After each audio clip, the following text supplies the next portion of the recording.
All right, go. Okay, the P200 has a fantastic Sony image module. It gives you 30 times zoom, great for any size room. It's great in low light and has awesome color rendition. On top of that, we have our BirdDog NDI processing engine, which gives you the highest quality pictures at the lowest latency. It's compatible with any NDI device on the planet and just gives you the best outputs. We have our brand new user interface with NDI version 5, which gives you waveforms and vector scopes to make sure you're properly exposed. It also gives you unlimited control as far as color control and using your camera. In addition to this, it sounds strange, but we can do pan, tilt and zoom at the same time. Try some other cameras, they can't all do it. The P200 is a fantastic camera that's got every type of connection you can want, from NDI with power over Ethernet, SDI, HDMI, any control interface. It's got a great big tally on the top. It's a really great camera. How to do with the time? And the cool thing is, for a limited time, if you buy 3 P200s, you get a free PTZ controller.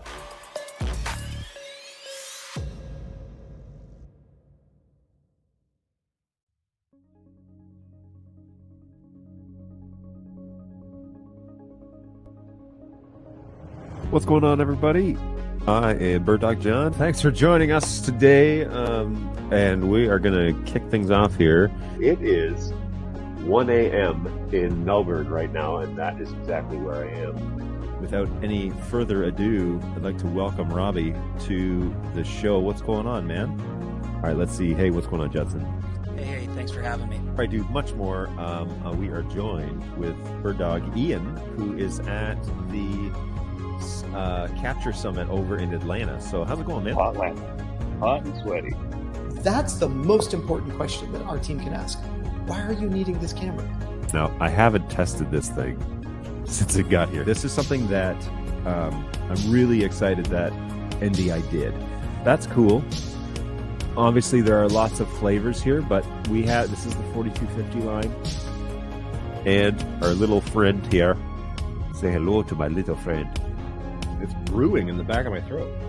Based on the recommendation of Senseless, we're going to give a Java Monster a try. Oh, yeah, Pocky, We dude. got a little Pocky, and Yes. I have been putting this off for an age. Oh, I'm so excited for you.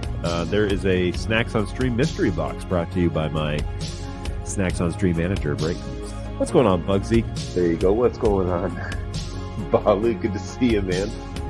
What's going on, NetHab? Hey, what's going on, Judson? And hey, Kevin, good to see you, man. What's going on, Jeremy? How are you? Thanks for jumping on. Oh, it's all good.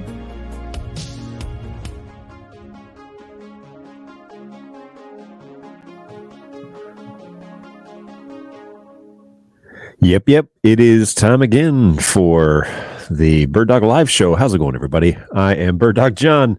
Hopefully you're doing well. I need to check our YouTube feed over on birddogjohn.tv. Whoa. Yeah, all right. That's good and loud, so I'm going to turn my headphones down. Hopefully I didn't scare most of you. Good morning, good afternoon, good evening, and good night, wherever you are in the world. Thanks for joining us. What's going on, India? I know it's over there in 8 o'clock, right? So thanks for jumping on again. This show's for you. You were the one with the idea, and so yeah, I'm pretty excited about this one. This will be great. And there is a Snacks on Stream today, so I'm going to do this while eating spicy food. I'll light that up here in a minute. But special shout out to my boy Balu, who got that all set up and good to go, because he went over to Arby's and picked up today's challenge, which is the Diablo Dare. So evidently they make this really spicy, I guess it's like a chicken sandwich or something like that. So we're going to give that a go. I am just adjusting things here because I do want to have the ability to illustrate what it is that I'm talking about. Okay, cool. So I'm using my iPad today to show to talk about what we're going to talk about standardized or simple NDI network designs, kind of talking about cost, talking about a bunch of things. And so we're going to go through that today, and yeah, that'll be great. So pretty excited about that. GoWeb says Indians love spicy food. Yes, that is something I know about the Indian culture, is that spicy food is a part of that. And I don't know if I could. I don't know if I could handle it. Just gonna be honest with you. Not too sure. It's like you don't tell somebody from Georgia that you love spicy food because they'll make something that will kill you. And so I suspect it's the same over there, where if you're like, oh, I like spicy food, you should probably preface it with, I appreciate spicy food, but I may not be able to hold or keep pace with what you call spicy food. So we'll we'll explore that. But really, we're gonna try this. We're gonna try this Diablo Dare, and they put the sauce that they use on the chicken burger. We bought a couple of burgers and split them up among the. We didn't. Balu went out and got these, so we cut them up, gave them to whoever wanted to try it. So they gave me half of a burger, which seems generous, and then they gave me like some Diablo Dare fries that Arby's is apparently also making. So we're gonna give that a try. But that'll be later. That'll be let's shoot for 11:15. We'll try and keep an eye on that. And oh, look, I didn't turn my hair light on. Fail again. This is becoming a regular occurrence. 1 second.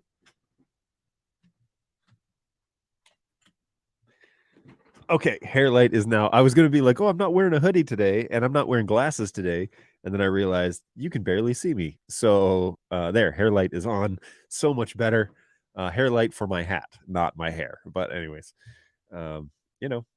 whatever needs to happen. So let's. I'm gonna set this up here.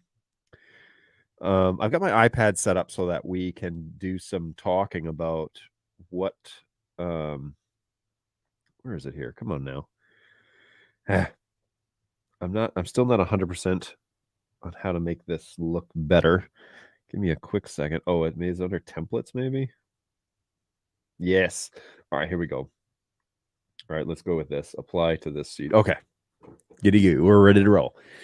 So yeah, we're going to talk about doing some simple NDI networks, kind of the ones that I've designed at least that seem to work pretty well.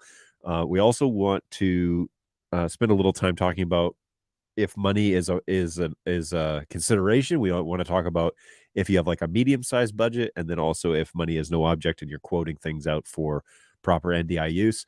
It's always a balance, right, between whether or not you build a network for a customer that you're never going to get a phone call to come and support, or if they're going to go really inexpensively on you, then you may be there, fixing things or adjusting things.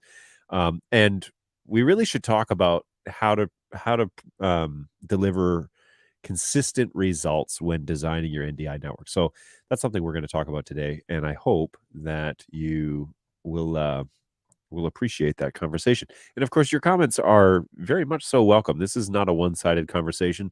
The whole point of this show is so that you and I can talk about these things and learn from each other. And we'll definitely spend some time doing that.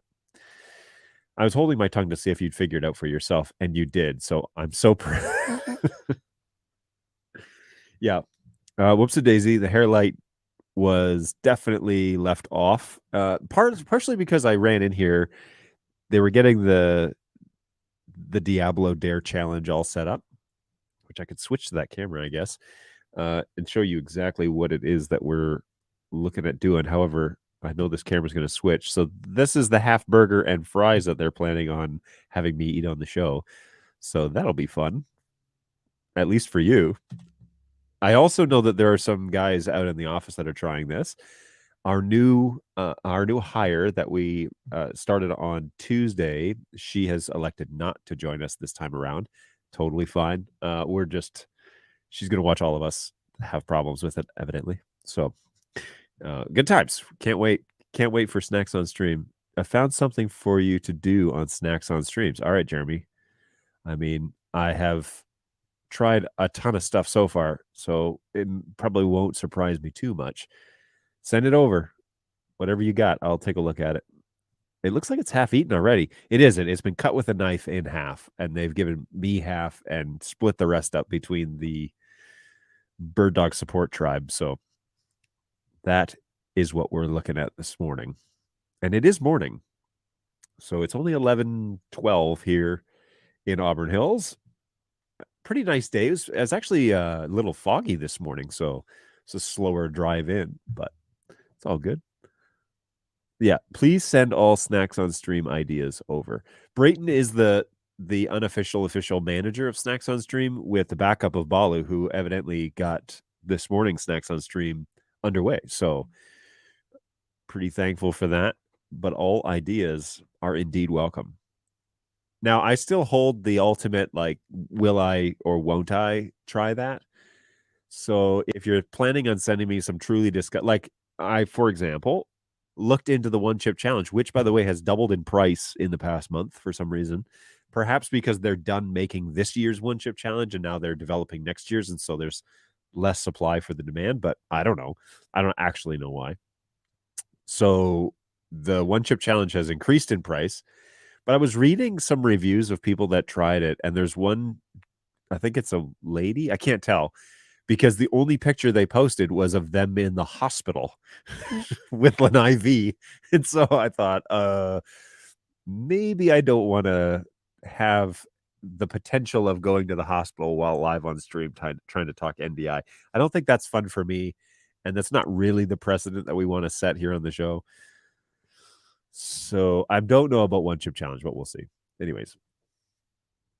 The kids made it last night and affected everyone in the house just in the air. Oh boy.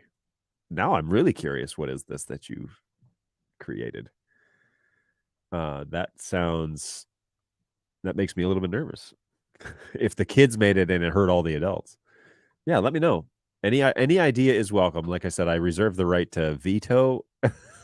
But this one, I'm genuinely interested, because overall I've been fairly disappointed when people say, oh, be careful, it's spicy and it's from a fast food restaurant.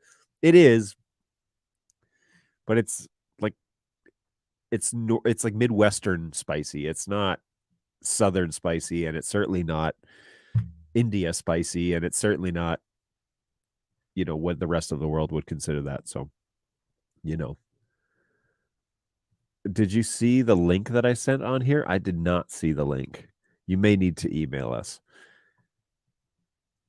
Which you could do at help@birddog.tv and just say Snacks on Stream idea. It will open a ticket for you, but we'll route that to the correct department, I promise you. Balu is not too sure.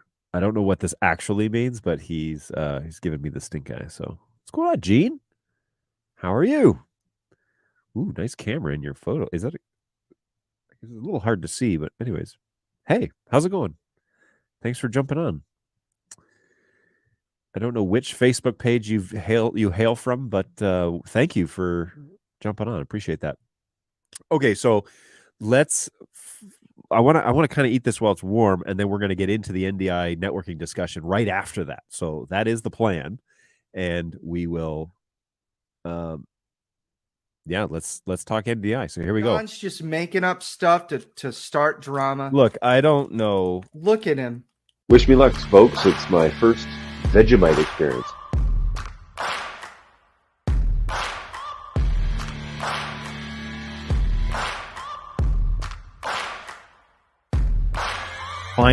This is like cheese flavor or something. It doesn't really look too appetizing. Good golly, this is something else, man. Here's the thing about Pop Rocks, and I don't know if I'm the only one like this. Pop Rocks have always been a social experience for me. I did not think that is what you were going to say. That's hilarious. That is awful.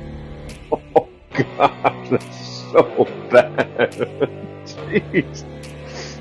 Holy smokes, man.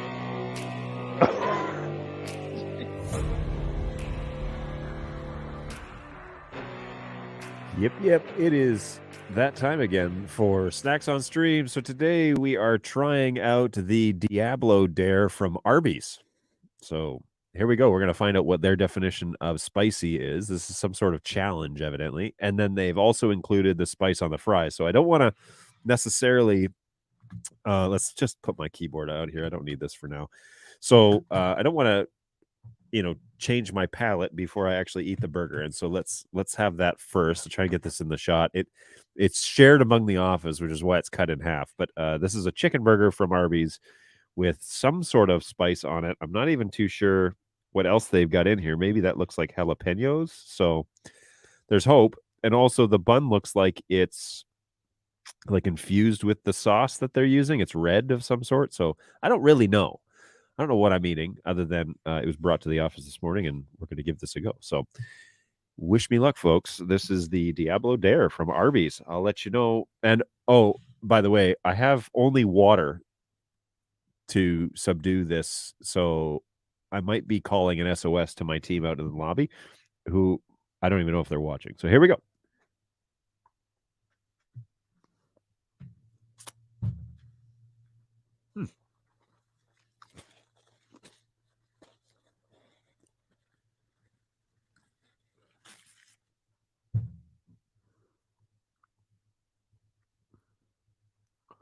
I mean, flavor's right. I'm a big fan of chicken burgers and stuff, so that's always good.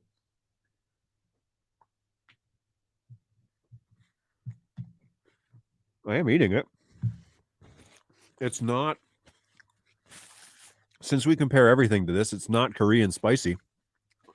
Certainly not anything close to the one-time spicy. And of course, they're appealing to an American market, which appreciates spicy food, but really can't handle it, especially up here in Michigan. I think the spicy market in Michigan is lacking.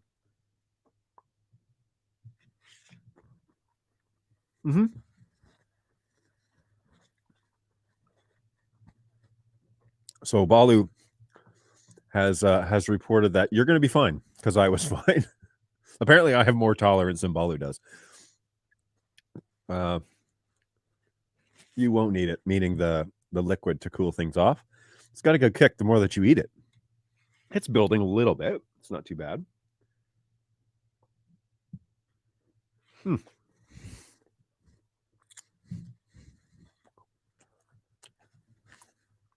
Oh, just everyone from Michigan. Well, look, if I want true spicy food, I'm probably not going to find it in this state. It's genuinely delicious, though. All I heard was it's magically delicious from the Lucky Charms jingle.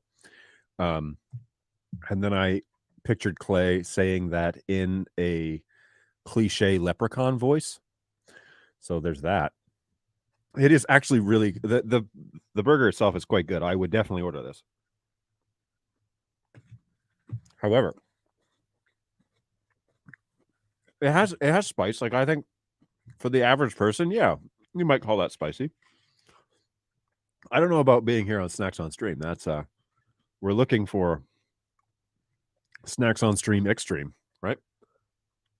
All right, here are those French fries.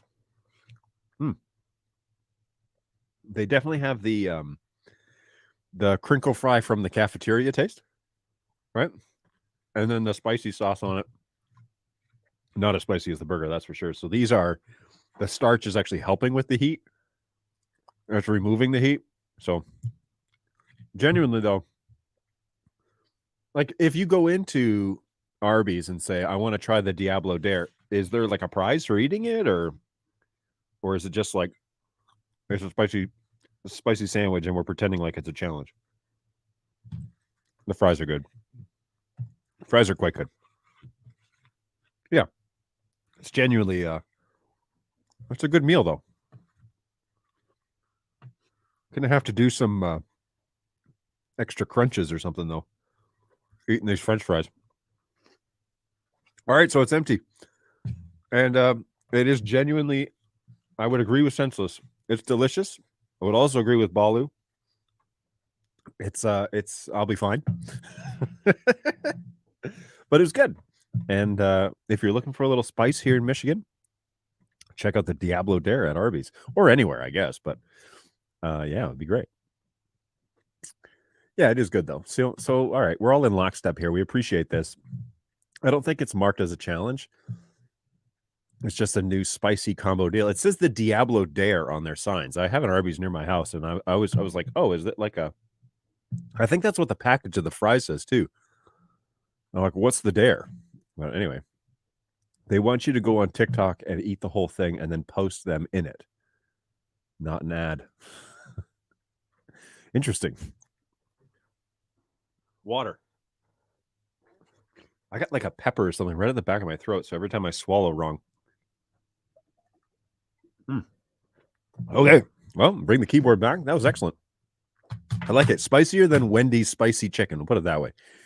But not spicier than one-time Korean spicy noodles. So if you know those references, you're in good company. Hey, look, an NDI question. So I'm running 2 PF120s over the network with NDI, and I love them. They work great. That sentence stands on its own. But here comes the but. And what a big but it is. The BirdDog PTZ controller, can that control them as presets on Zoom using the controller in Zoom in and out? Okay, hang on. Let me dissect this a bit. What's going on, Sweden? How are you? Okay, so let's dissect this a bit. Yes, the BirdDog PTZ controller can control the PF120's Zoom and presets. Yes. I have a PF120. Let me just switch over to this computer real quick. So this shot is a PF120 right here. And that is just for some changing it up in terms of some different flavor of shots. But yeah, it can definitely save presets and it can control the zoom. It can also control the autofocus, the focus option and some of the coloration. But yes, it is definitely an option for you if you are looking to use. Now, did anybody else catch what happened overnight? Bueller, hold the phone. What happened overnight? Somebody. Anybody know? Let's go over to the BirdDog website. I'm on my way. I just want to be sure because I actually haven't checked. Oh, snap. So over on the BirdDog website, it's pretty exciting that, let's share. Can I share this? Present, share screen, share a Chrome tab. This one. Look what I have here. PTZ keyboard NDI 5. So the keyboard has gotten the NDI 5.5 update. This brings the NDI libraries up to NDI 5, which is the same as all the cameras. So it makes sense that the library should be the same. So if you have done LTS and you're on 214 and your baseboard's up to date, switch on over to NDI 5. That's the latest update. There are some release notes with some known limitations that you need to double check. Okay. But yeah, cool stuff there is that NDI 5 for keyboard is now available. So boom goes the dynamite. That's pretty exciting. And you guys didn't see any of that, did you? Good times. So NDI 5, let's try this again. I'm using 2 screens, which is why I'm using 1 screen, which is the problem. Let's share this. And now let's do this little number. Okay, let's try this again. Here it is. NDI 5. That is the actual, and can I pull this up now and I can like manipulate it? Yeesh. So if you are on 214, you go to the downloads page, click on cameras. I actually think that keyboard deserves its own spot. But anyways, you click on cameras at the bottom of the camera list. The keyboard update is there. And the NDI 5 update is now available. So this brings us up to NDI 5.5 for keyboard, just like cameras. And all the libraries talk the same. Again, no limitations are listed in the release notes. So double check those in case you need to see that. But boom goes the dynamite. Another release into the wild. Please, by all means, update your keyboard and then let us know how it's going. Here's an odd thing is I just realized vMix was also recording a video file. So who knows what that was doing to my GPU level. But we're in good shape now. Hopefully it's didn't affect too much on the other side. I didn't even notice that until I looked over and I was like, wait a minute. That's not supposed to be on. We dare you to promote us on TikTok. Right. Free advertisements on everyone's TikTok. Hello. Are there any plans to integrate PoE into Bird Dog Play in order to avoid using USB-C to power input? Definitely make things easier for deployment. Not at present, and I'll tell you why. The reason is money. We wanted to create this product. The developers wanted to create this product to where it was the least expensive that it could possibly be. And doing it over USB, modern day TVs since like I think it was like 98 or something like that, all have USB ports on the back of them that supply five volts. I forget how many volts it is. But anyways, it's a pretty standardized feature on most televisions. And so the PoE module would have increased the price by 2/3, which means it would have been like $250 for a play and not $150 for a play. And so their thought process was, no, we want this to be as low cost as possible and to just use existing power on the back of televisions that's already provided. And so that was the idea initially for the first launch. Not saying that they wouldn't consider that for like a second generation in a couple of years, but a PoE module to actually do that on a single board is actually a significant price increase. And so they decided to not do that. And that was the end result of that consideration, as far as I know. All right. Well, the other day, Mr. GoWeb was inquiring if I had any sort of recommendations when it came to setting up networks and how we think about networks and how we configure them. Now, disclaimer, all right? Everybody's different and everybody's resources are different and everybody's networking abilities are different and we're all different, all right? So understanding that before we talk about this sort of thing means that some people will strongly disagree with me that the way that I do something is the right way to do it. I've had numerous people who won't talk to me because I won't tell them how to set it up on. Well, because I recommend not setting it up on an unmanaged switch, for example, and so they don't believe I'm a proper network admin because I should be flexible enough to integrate any networking device on the entire market and make my NDI cameras work with those. And to some extent, I understand the complaint that like perhaps resources are low. My counter to that, though, is you bought a high performance product and it is very NDI. I mean, as I understand, I'm probably going to get in trouble here with this, but NDI is the networking standard now when it comes to sending video over IP. I mean, there are other protocols and legacy stuff, but quite honestly, if you watch the market and what it is that they're doing, if you're interested in sending it over IP, it has really become the market standard over the past couple of years. It struggled to get off the ground for the first 3 years, but then major players started integrating it. Adobe, Zoom has like Zoom Rooms are basically talking native NDI. Things like Microsoft, those companies are adapting it. You start having switching companies that write profiles specifically for NDI. We can pretty much confidently say now that this is a legit, real way to do it. And if you're looking at the lowest latency possible, NDI is the answer. And so we're really happy about that and really excited that NDI is really taking off in a lot of the major spaces.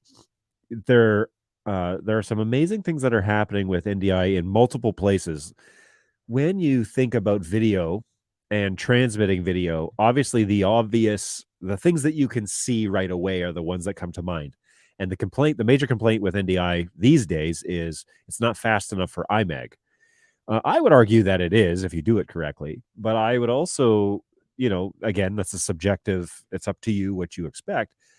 But NDI is used a whole lot more than just IMAG. NDI is used for piping things out to the internet.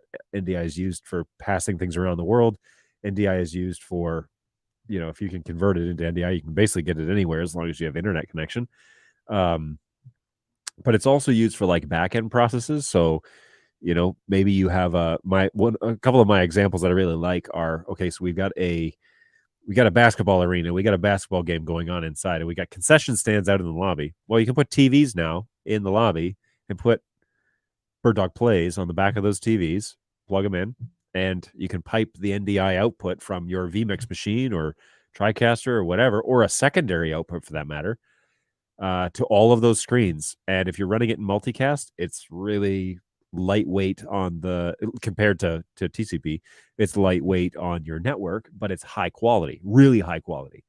And NDI now gives us that flexibility to do that sort of stuff. And so, I as one example, another example, for example, is I'm doing a production in a theater, and I want to see the stage, and I want to send that along with the microphone audio around the system behind stage. And so we have some TVs on carts, or we have something mounted in the dressing rooms or whatever. What we do is we take a pretty inexpensive camera and slap an inexpensive encoder on it. So like a Flex In maybe, or maybe we go ahead and we get the PF120 and we fix mount that inside the theater pointed at the stage. And then when there's a production and we turn that system on, the NDI starts being generated, and it goes and automatically links up to the Bird Dog Plays that are on the displays in the back rooms, and people can see and hear what's happening on stage at all times. They know where they're at in the show. It's a lot of the exact, like, I need to hear it when it happens or see it exactly when it happens, and it can't be without frames, without frame loss. A lot of that back end stuff doesn't really matter as much. Obviously, it can't be really delayed, or your timing cues would be off, but just having like general awareness. So we talk about back plane video or behind the scenes production video, all the things that we use to keep everybody involved on the technical side or in the show or whatever, all on the same page. NDI is becoming a very inexpensive way to do it at a high quality rate. And so it's a nice medium between, having great quality, but having, great performance as well, and being able to deliver that around the institution. So I really like where NDI is going. I also like the fact that it seems to be getting more and more agile. Every time new tech comes out with an NDI release, it's always got a handful of like really great new features that will revolutionize the way that people like. And it seems to me, to NDI's credit, they're listening to the market. And they're talking to people in the field, and they're saying, yeah, I can't use NDI yet, though, because it doesn't do X. And then, like, that's what happened with NDI 5. They came out with just like a bunch of tool sets. They're like, look, you don't have the resources or the money to have a real router, or, audio stuff is an issue, or X, Y, and Z. And then they came out with a handful of new tools that basically allow you to utilize NDI and get it into the workflow. And once you get the workflow up and running and you have a system that can handle it, NDI gives you a way more versatility than BNC will. And so I'm really happy with the way that things are going in the NDI realm, because it seems like they're not just aimlessly imposing on you how they think it should be used. They're actually listening to the market. And I would say the same about Bird Dog, by the way. The play is a response to that. Is basically, we saw that NDI 5 was going to have an ARM process. We wanted to be sure that we packaged it correctly, that it was inexpensive. To go back to Oliver's question there, it's like we wanted it to be inexpensive. We want it to be simple to use, very straightforward. Plug it in, go to the web UI, link the source, walk away. Like super simple, not complex or anything. So I think it's very fascinating where NDI is going, because every iteration, every major update enables a whole bunch of new ideas and concepts, and workflow, enables workflow, genuine workflow. And that's huge, because there's lots of companies that'll just make a product and tell you how to use it. And then there are companies that'll say like, well, we made this, but we want you to figure out how you will use it best. And then we want to take your feedback from what you're still missing and consider, integrating that as well, which is why I say, look, if you have suggestions for features or whatever, you need to send those to help@birddog.tv, and we'll put them in the feature request. There's no guarantee they're going to get integrated. We'll definitely listen, and we'll definitely consider it, and maybe ask you some questions about what specifically you're looking for. But then, yeah, by all means, we'll send it over to the engineers and see what they think. Because a lot of our great ideas actually come from other people having great ideas, but they wouldn't it be great if the product did this? And wouldn't it be great if the keyboard had a way to see what camera it's controlling? And so we came up with keyboard router. That was a suggestion, I believe, from a client. So, there you go. That stuff, we do listen. We are trying. And so do other people in the industry. So, that's really cool to see NDI kind of evolving like that. Okay. I have eaten a spicy sandwich, but I'm not really feeling any sort, and I keep hitting this thing, not really feeling any sort of detrimental side effects to that. So that's good news. But let's talk a little bit about now. Oh, wait, let me get into a couple of these questions before I start doing that. Whoops, wrong computer. Let me back up. Okay, understand. Thanks for the explanation. You're very welcome. How dare you be so bold, John? Oh, chat is filtering links. Yeah, YouTube actually, is it? Nightbot does on Twitch, but I don't know about that. But yeah, it may not let you post links. I'm not too sure. I use NDI for iMag at some very large shows, and it pulled it off. Small delay, but was usable. And what's really cool about this, Gene, is that once you get it to NDI, it's not just good for iMag, right? Like it does that well, but it also gives you the flexibility to use those signals elsewhere. And so, yeah, there's huge benefits to getting into the NDI realm. If it's just like, I need those 2 frames on my screen to be eliminated, so I have to run BNC. It's like, okay, well, that's a very specific use case then, if 2 frames is an issue. But from the NDI standpoint. But if you can live with the slight delay, it makes your video way more versatile for whatever else you need to use. So I tried sharing my setup design image. Oh, gotcha. Yeah, that may be restricted on YouTube. I'm not too sure. Listening to the market is huge. What's going on, Silas? How are you? Good to see you again. Thanks for coming back. Another question. Last week, I had to use a Flex in order to acquire a PowerPoint in my workflow. That's what I'm doing here with my, I got an iPad. I'll show you that in a minute. As we were encountering some problems with the network, not managed by me, unfortunately, I tried to lower as much as possible the bandwidth used. It was not possible to go under 80. Would it be possible to allow switching on an HX or HX2 quality on the Flex? So in theory, if Silicon 2 comes to the encoder line, then yes.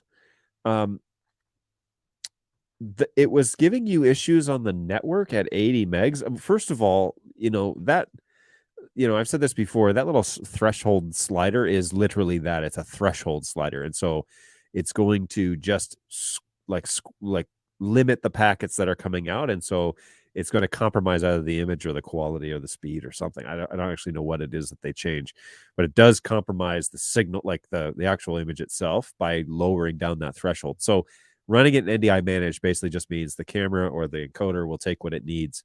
So yeah, the network concern with NDI is the consideration there. We'll talk a little bit about that too when we do this little demonstration or this discussion. But yeah, the HX would obviously be less bandwidth, and yes, that would be fine. If you're using PowerPoint and you're sending that to a screen, like if you're doing full screen on like a second monitor, for example, you could use something like Screen Capture, which is an NDI tool, to convert it to NDI right there and send that across. And there is a Screen Capture HX version. I have yet to get it to work, but that may just be me being me and not putting in the time and effort to make the HX stuff work, but it like keeps rebooting on me for some reason, like at random. So I feel like I'm missing something. But anyways, Screen Capture might be an option. If you're running your PowerPoint in full screen, you can run Screen Capture in the background, and then it will output the screen as an NDI choice. And then you can, if you're running the Screen Capture HX in theory, then it would be a small NDI, like, because PowerPoint, it's not about frames, right? It's just if you click next, then it takes 1,000, 1,000, and it switches. It's not a huge deal. Live video, that's different. But yeah, I get you, Oliver. All right. StreamPod. Oh, that must be a GoWeb, I think. All right. I'll check that out in a second there, Stream. Hello. I have no sound with a PlayStation 5 on a Flex 4 in. Is this a known problem? I believe this is a HDCP issue, if I'm not mistaken. So PlayStation 5 has HDCP enabled. I think you can turn it off. However, into a flex in over HDMI, I don't know if that's an issue or not. I know the analog thing is having some issues. It's a left channel only problem, but I don't know. There may be an HDCP like encryption problem there. Does PlayStation 5 allow you to turn off HDCP? I know they did in PlayStation. I'm pretty sure they did in PlayStation 4. I'm not sure about PlayStation 5. I actually have not seen one yet, so I don't know. And truth be told, we don't test gaming systems on our NDI line yet, partially just because we don't have access to them. Sounds like a great office purchase. So I don't know of it. However, if Senseless is hanging around, he might be able to attest to some of that. I'm not too sure. But gaming systems traditionally are encrypted and protected content that you're not supposed to reproduce. And so the HTTP protocols get in the way. But yeah, there you go. DC out on a flex out. Why? Power remote monitors with with PoE through the flex out. Yeah, you're right. There isn't DC on a flex out, right? I'm not too sure what the deal was there. I should ask about that. There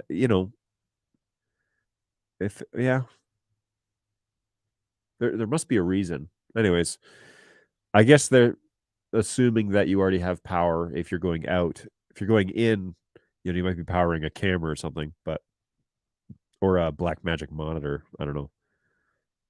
Shared on Facebook Live. Okay, cool. Yeah, I see it. I see it here. Let me pull that up. View on Facebook. There it is. Boom. Okay. Yoink and yoink. All right. What are you using to stream to multiple platforms? This is a StreamYard. And so I'm going up to StreamYard. I'm getting several streams going to individual platforms, which I've authorized. But I can also, generate this into an actual RTMP, like a custom RTMP connection. So there's that option as well. But this is just StreamYard, and I'm using vMix, and I'm sending the vMix NDI output over to a secondary computer that is then using NDI webcam to convert that into StreamYard yardability. It's converting the audio into NDI virtual inputs, and then doing NDI video into the USB input, basically, for StreamYard. And then I'm sending that up. So I can sit here and switch sources in vMix with my X keys, and it portrays that over here on the second screen. So that's how I do that. How many NDI streams can a flex in handle without multicast? Well, a flex in can.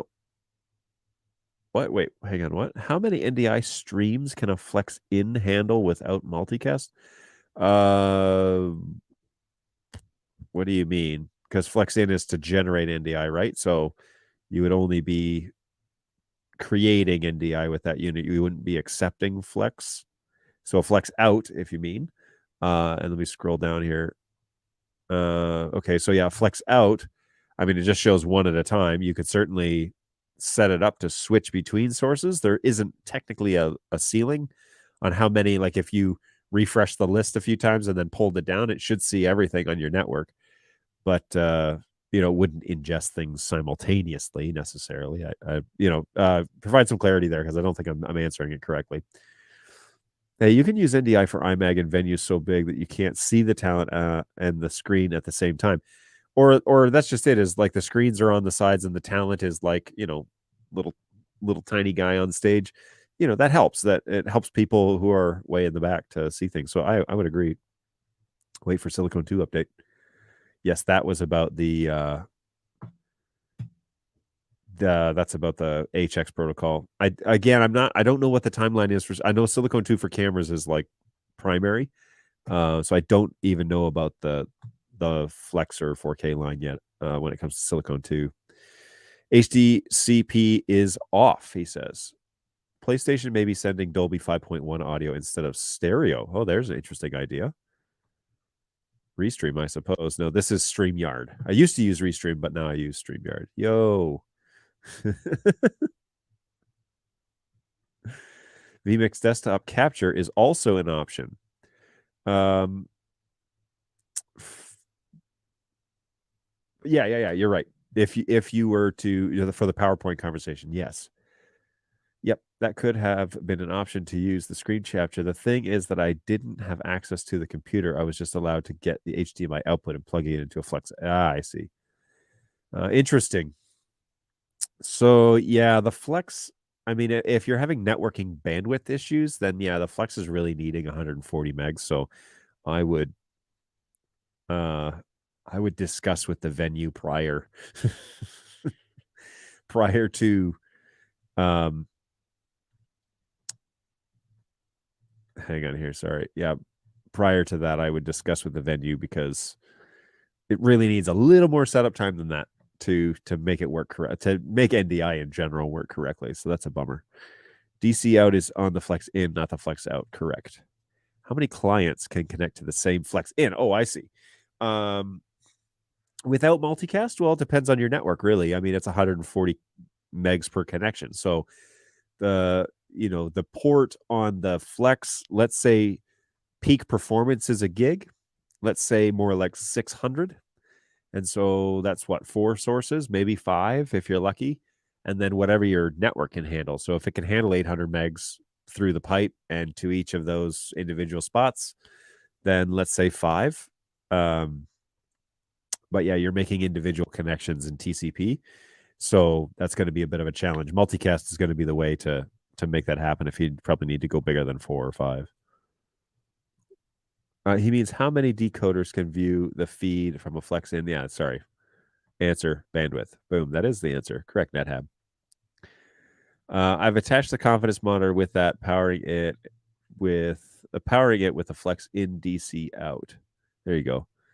Yeah, so did you have to make your own cable for that? Because it's a barrel connector, right? So were you able to take the barrel connector from the monitor and just plug it right in, or was it something else? Just hanging in the background, listening, learning, wanting. You wanted the Diablo Dare burger that Balu brought us today, and we've all tried. It was excellent, by the way. Okay, thank you, chat. That was fun. And I got looking at chat, and then you guys kept chatting, so it's all good. It's all good. Yes, barrel connector. But did you like hotwire your own, or did you just use it from the device? That's curious. All right, I am going to switch over to my screen share here, and this is my my iPad that I can write stuff on, which is a lot of fun. And let's just talk about how some of this stuff works, because how the NDI network stuff works, because it's already 10 to 12 and I haven't even talked about the topic of today. So here we go. So we want to talk through how to set up our NDI network and what the price might be associated with that. Now, I'm going to be talking in US dollars because that's the market that I'm in. But I've done a few of these, and I've tested a few of these. And we're going to talk about small, medium, large, and in particular about budget when it comes to small, medium, large. Now, I want to share with you initially, GoWeb sent over his layout here. And so he's got some cameras and some stuff that's all functioning over the network. Okay, so his NDI network, let's just briefly talk about this. He's got P120s, brand new ones. That's great. He's got 3 of those going into a switch, which is an M4250. He's got a P100, but he's got the PF120 on there. But anyways, it's all good. He's got a P100 or maybe a PF120, I don't know. And then he's got a Flex in that's running on a camera. And they're all going into an M4250 via his LAN network. Okay. And then he's got, now it says the red line is SDI, but I don't think that's quite right. So he's got these going into his Netgear 4250, and then Ethernet going out of the 4250 into 4 Flex outs, which are then being converted from HDMI to SDI, and then the SDI lines are going into his video switcher. Okay, so this is fine. I would probably be tempted to spread this out over 2 switches, just if I'm giving pointers here and money is no object. If in a perfect world, we've got 1, 2, 3, 4, 5, 6, 7, 8, 9 NDI devices. And if we're running in TCP, that's going to stress the network a bit. If you're running because you've got 5 sources and you've got 4 decoders, right?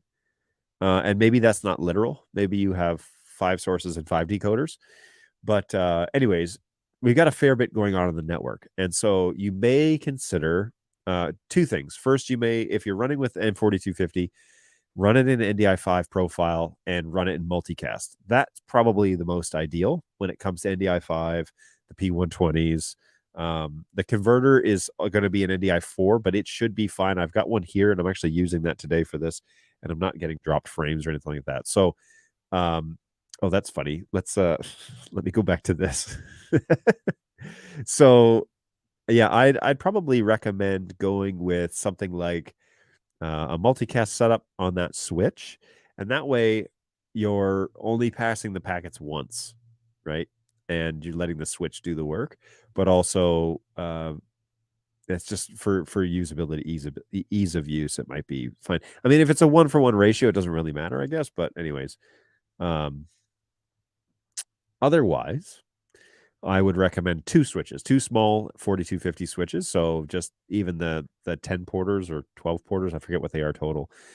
But if you break them up over 2, and you could do, 2 encode devices, 2 decode devices, 3 encode devices, 3 decode, or whatever, however you have it set up, per, and then just jumper them with some, LC fiber connections, and do a double trunk out of one into the other. So at least you get 2 gigs between the 2.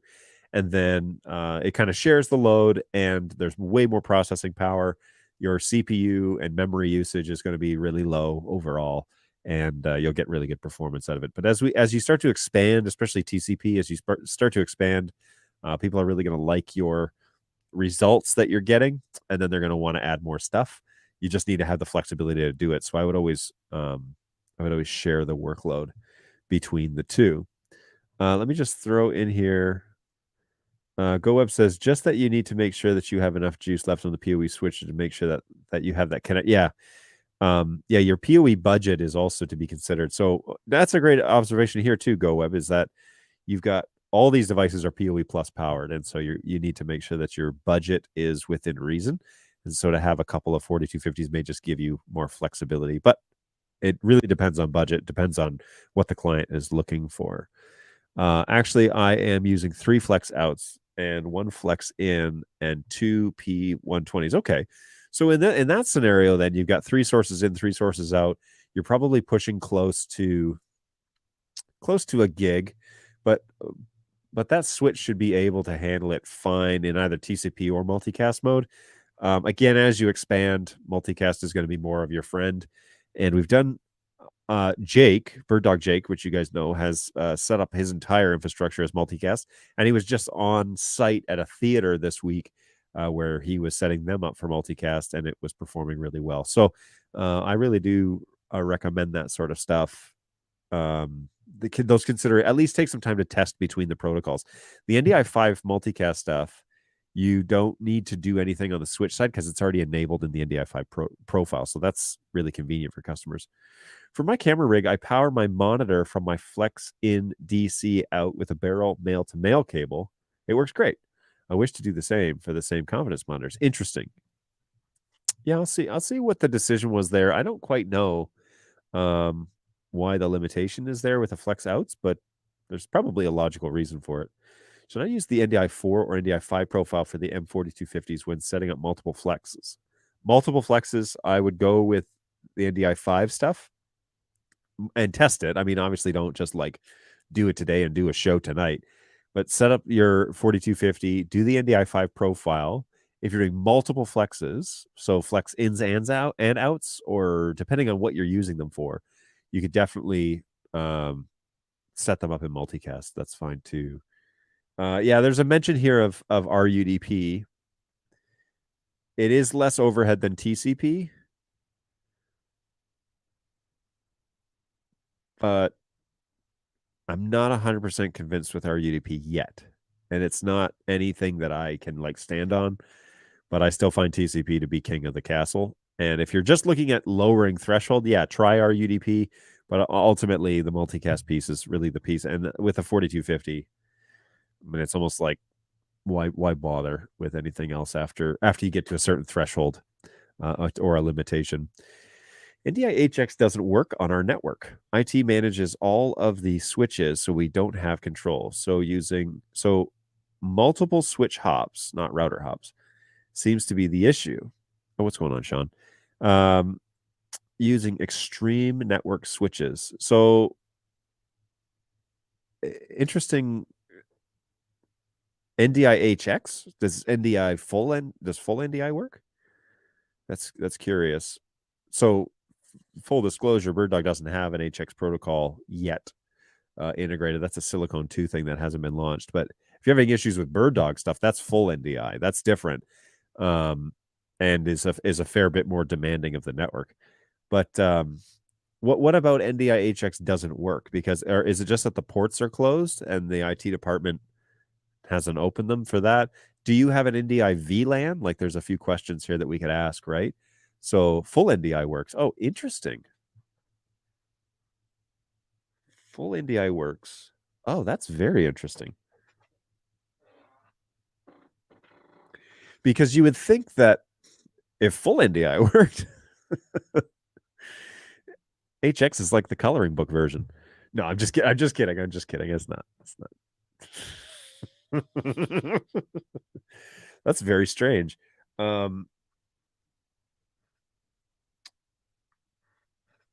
Discovery server. There's a good way to try that. So NetHab has a good suggestion that you could use. They might be blocking the MDNS broadcast, and so Discovery server might be your answer, because that takes care of that. Interesting. Very interesting. Sorry, I missed one up here. Once the converters support NDI 5, use our UDP. We said that.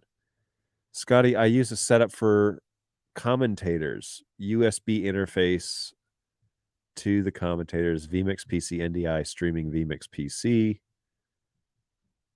You can also look at NDI's free audio command line tool that's in the SDK.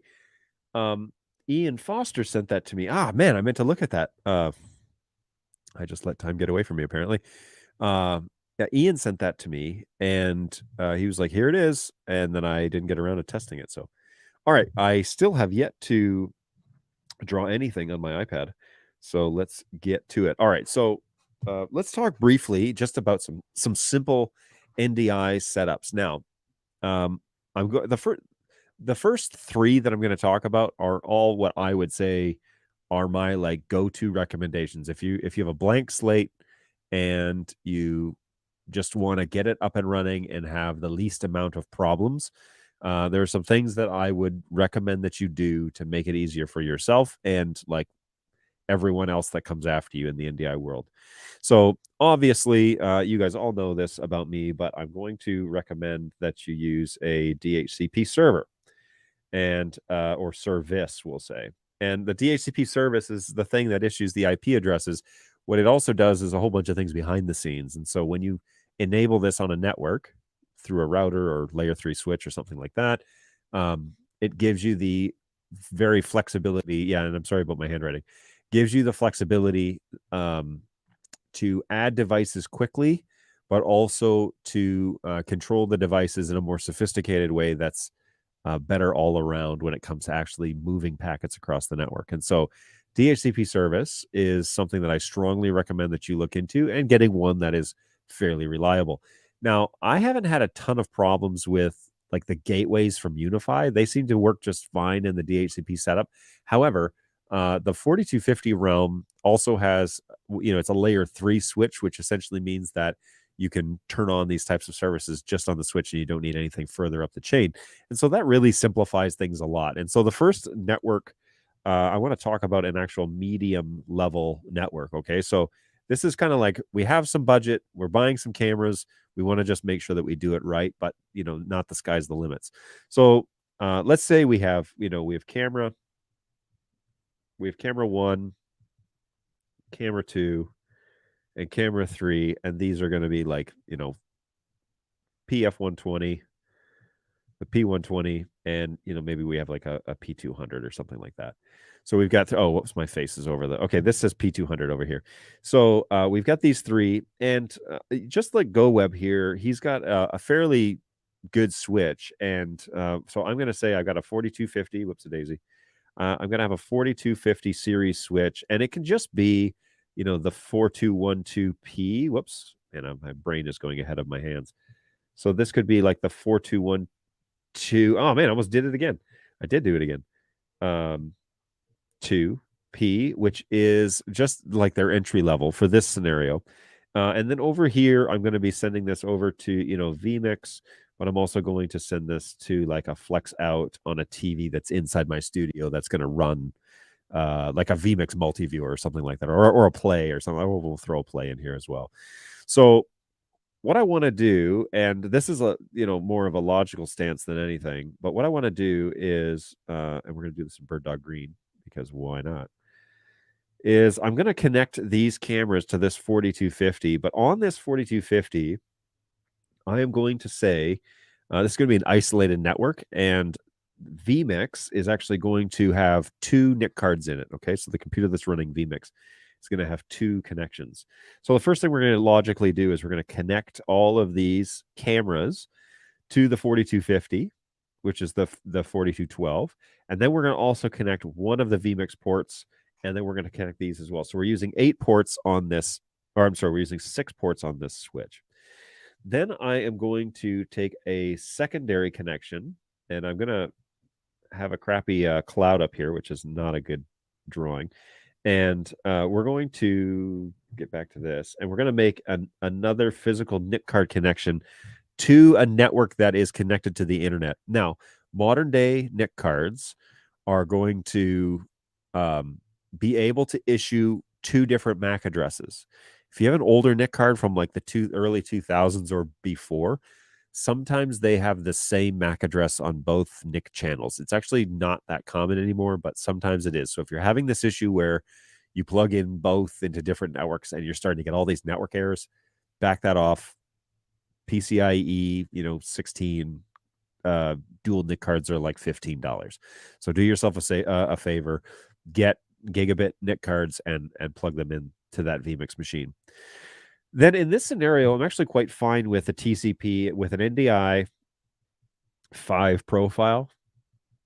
This should be a single VLAN. So we're just going to make this like VLAN 10.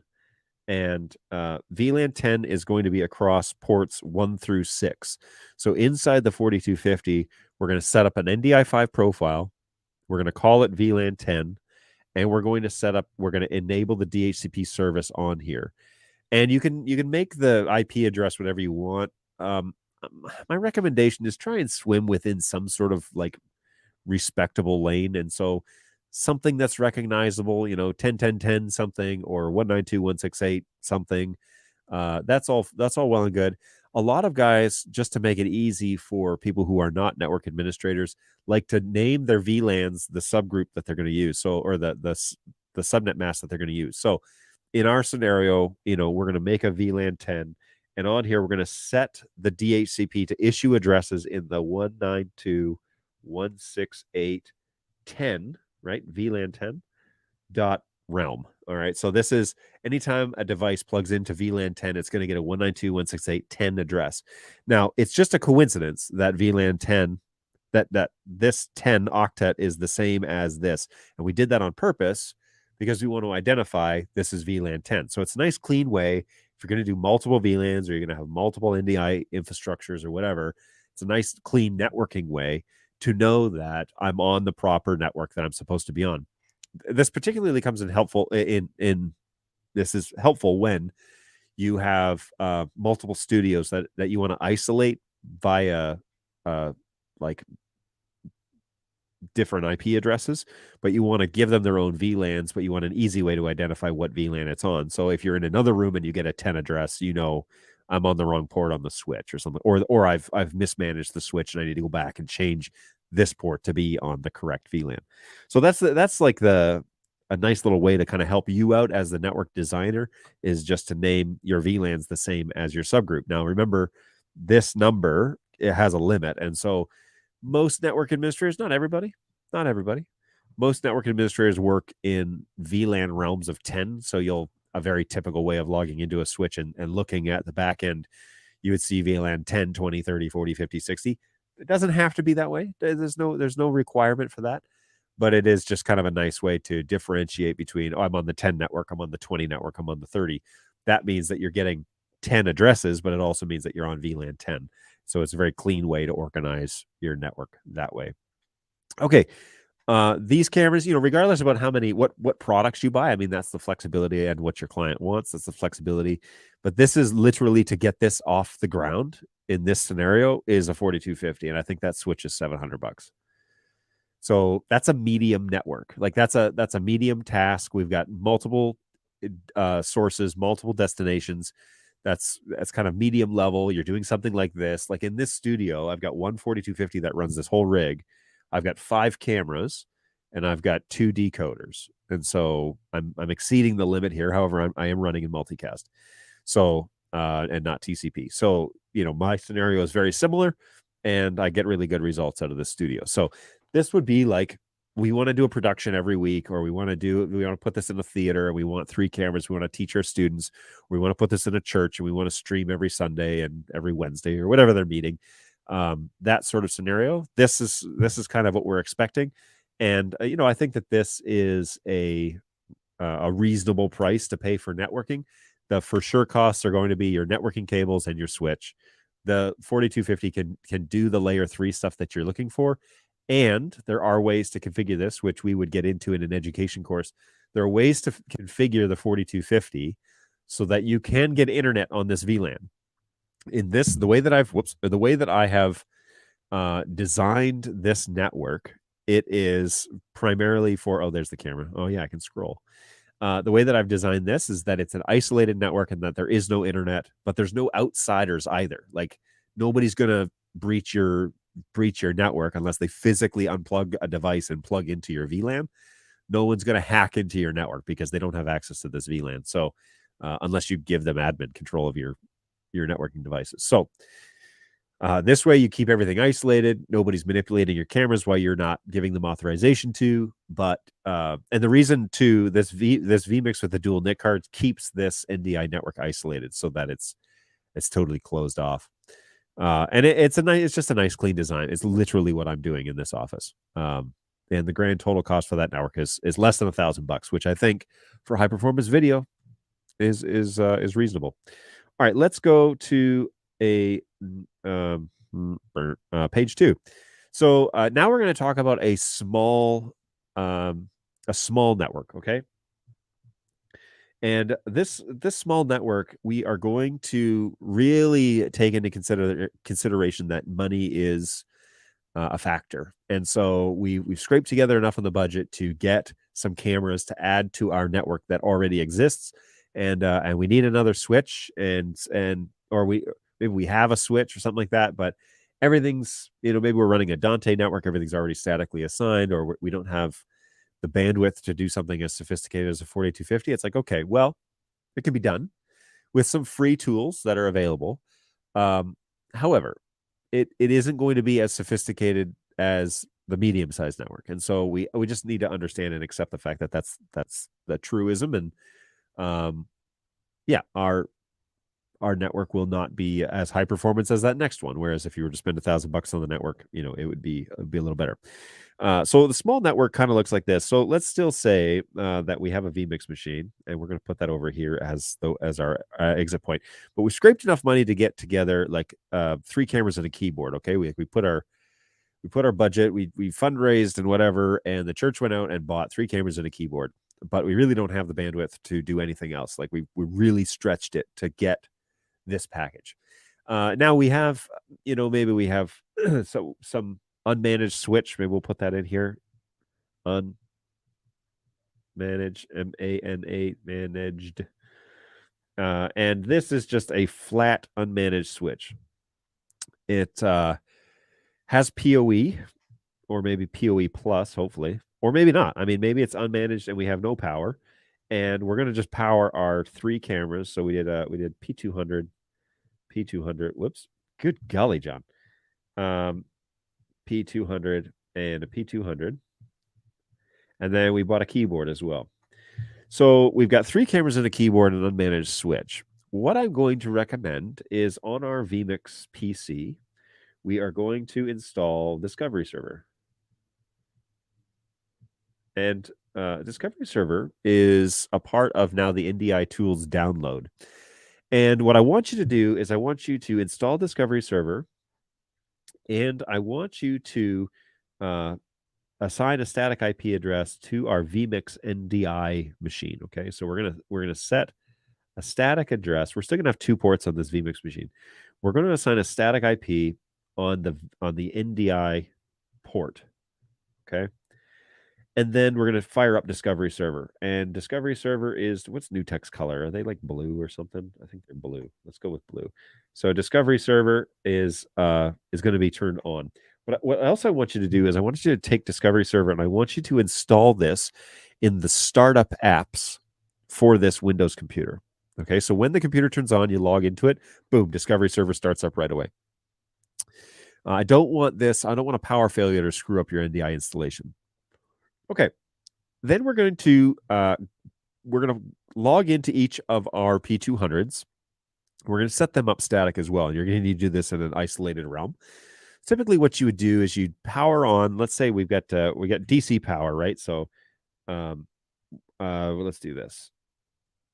What do we got here? Let's say red. So we're gonna actually power these up. This is, we're gonna power these up with DC. And so they're going to turn on. And when we configure these, we're going to plug these into a computer port. And we're going to set this up like we're setting up Neuralizer, basically. We're going to log into these locally. You follow the manual to show you how to do that. We're going to log into these. We're going to set these all to static IP addresses.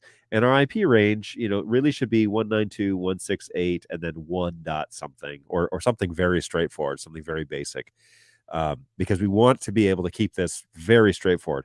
So these IP addresses are going to be like 1 dot, let's just go with like 4, 1.5, and 1.6. So 192.168, 1.4, 1.5, 1.6. Okay, in sequence.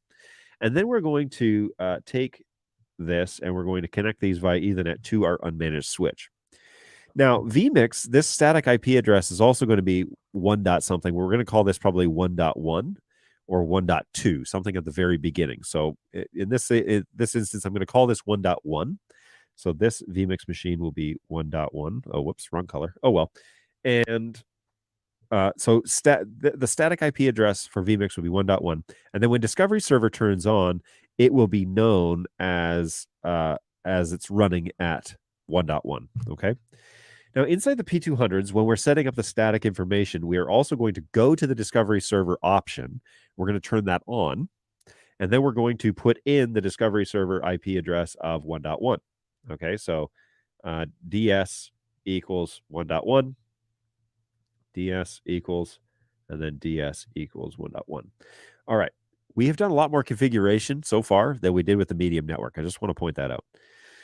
Okay, so then we need to assign Discovery Server to all and the IP address of 192.168.1.1, and we need to assign static IP addresses to the P200s, and then we need to fire up the keyboard, last but not least, and we need to also assign it a static IP address.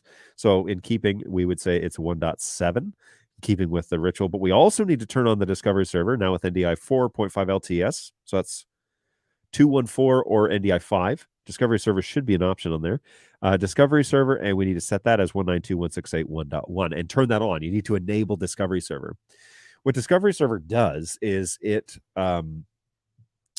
when you enable that on a bird dog device, it basically tells the device, stop broadcasting and just tell Discovery Server your information.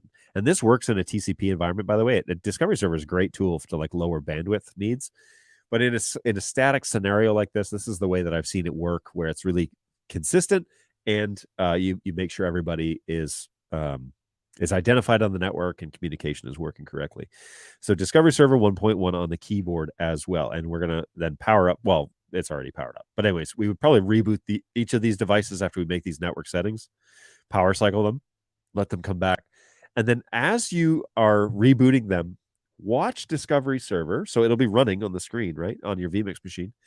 Watch Discovery Server. And as the unit comes online, make sure that it says, one device found. And it should say the camera name and that it's a source.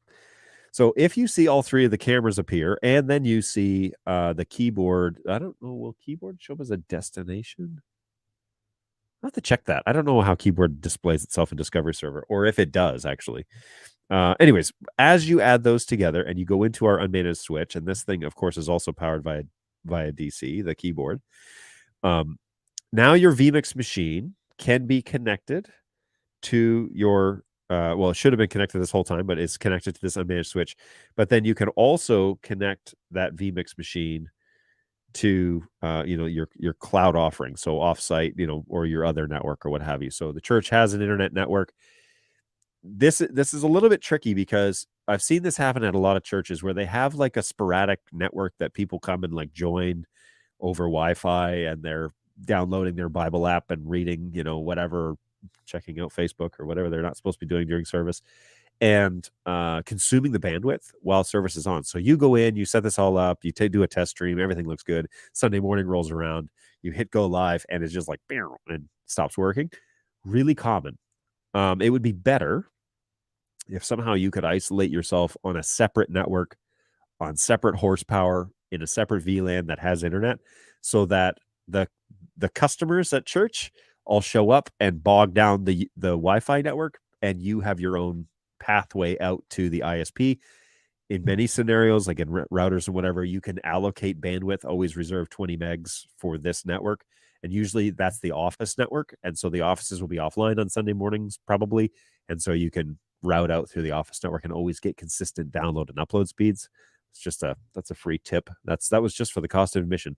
But anyways, consider that, because you're not going to be installing this on Sunday morning when the church is together. You're going to be installing it on like a Monday afternoon when church isn't going to be in session for several days. And so just be really careful of that, and make sure that you will always have a consistent download and upload speed connection to the network. So in this scenario, I'm actually okay with this because, we have a small network. We've got P200s. They're powered by DC. We've got an unmanaged switch. You got to be careful with your unmanaged switches, okay? Because if you spend $40 on a switch, you're going to get $40 performance. So you got to be careful.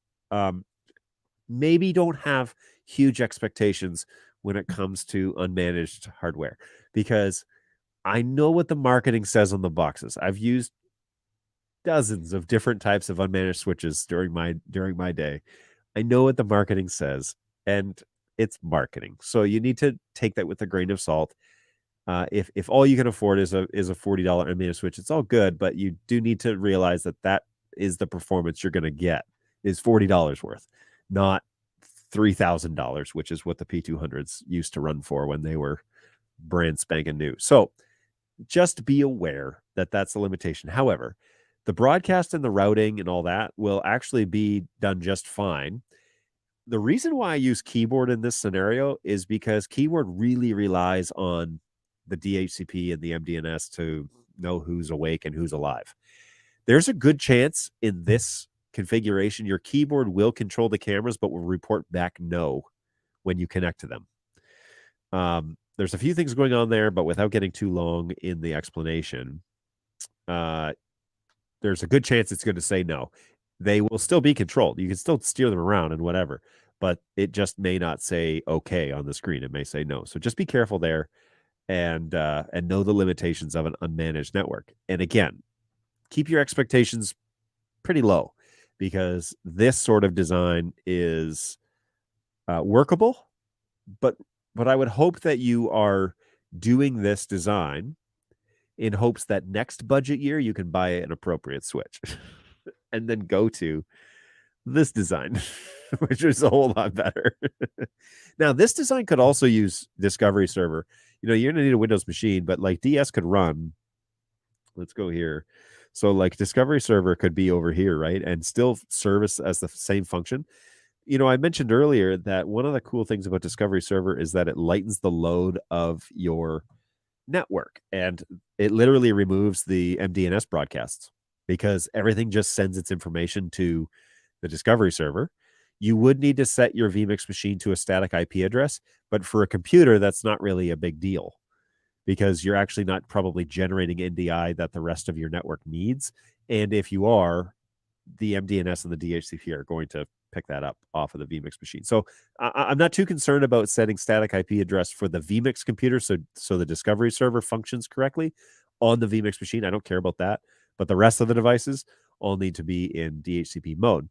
Now, if you want to get a little bit more sophisticated with this, you say, yeah, John, okay, that's fine, but I don't really want to have like revolving IP numbers. Okay, two things about this. I've said this a lot, but I need to say this each time we talk about this. Modern day DHCP servers are only going to change the IP address of a device if it runs out of IP addresses or if a device leaves for an extended period of time. And so that's kind of a unique situation. However, there is a way to fix it, and that is called the DHCP reservation list. You guessed it. And in that reservation list, you can reserve specific IP addresses for specific MAC addresses forever. And so you can go into the DHCP service, you can light up the fixed IP list or the DHCP reservation list or whatever they call it. And you can say, for this MAC address, always give it this IP address. And rest assured that unless you physically go in and change it or some sort of act of God nukes your switch, your layer 3 switch, it will never issue that IP address out when it runs out of IP addresses, which your NDI network should not be running out of IP addresses because that means there's other traffic happening on it. Anyways, that's a different discussion. But if it ever needs another IP address in the range, it will not issue the one that you need for that camera. And it will always, regardless of how long that device is gone, it will keep that the same. And so in this scenario, I don't have a keyboard, for example, but if I did, the keyboard requires the IP addresses not to change. And so you would turn on the DHCP reservation list for your 3 cameras and even the rest. You might as well do the rest of them while you're at it, but marry the MAC addresses to IP. And then you say, well, John, why not just set them as static? Because the static stops broadcasting the MDNS information, and then the MDNS doesn't update, and then the keyboard can't see the cameras. So it's better to run it in DHCP mode and then enable the reservation list if you really need to lock down the IP addresses. This also works really well if for some reason you're adding this to a network that does have devices coming and going, like a business environment where you have guests coming in and plugging into your network, which is like a huge security risk. But anyways, if that's the situation, then you can lock up those IP addresses with the reserved IP. And then you always know in this scenario, 192.168, 10.12 is camera 2. 10.11 is camera 1. 10.13 is always going to be camera 3. And so on and so forth. But it keeps all of the MDNS information relevant and flowing and current and all of that. So yeah, good stuff. There are ways to take it to the next level in this instance, and that's always exciting. Oh, okay. Holy smokes. I'm getting like all sorts of messages. Okay, so let me just back up here in the chat and jump and answer some questions here that I may have missed while I've been rambling on. And tell me, this is like, I host this show, but like if you think I'm full of it, go ahead. You can say so. I don't mind. I'm okay with as long as it's constructive criticism, I'm fine with it. So if you find that my assumptions and experiences are bollocks, then that's fine. But if you agree with me, it would also be nice to know. For my camera rig, oh, sorry, I already read these, yada, yada, yada, NDI HX, full NDI works. Scotty says, thanks for all the info. I have to leave. All good, Scotty. Thanks for stopping by, although you're probably gone by now. Replace 1 with 2 in link. I shared and check if we have time today to talk about it. That's our next step for the NDI world. Okay, we'll look at that in a second. I actually believe that tab is still open. So let me just do that. Hold on here. I'll load this new one and we'll check that out in a second. The best firewall is an air wall. Okay. I was lazy enough to keep the 4250 on a separate VLAN to avoid plugging and unplugging the LAN cable every time I need to access the flex in the camera. But later I put it on VLAN 10 thanks to John. Oh.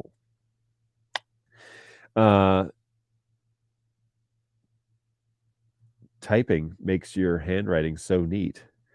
My handwriting is atrocious, I think. should take a poll every time I write things out. I think it looks like doctor scribble is what it looks like. But that's why churches need Resi.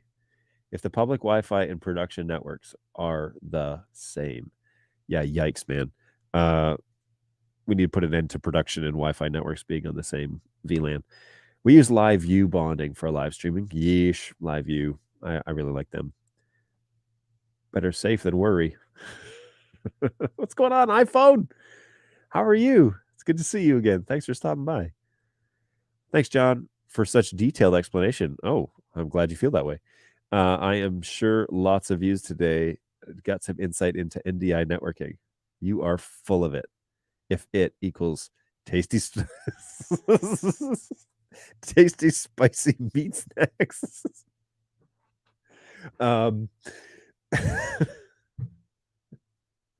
Yeah.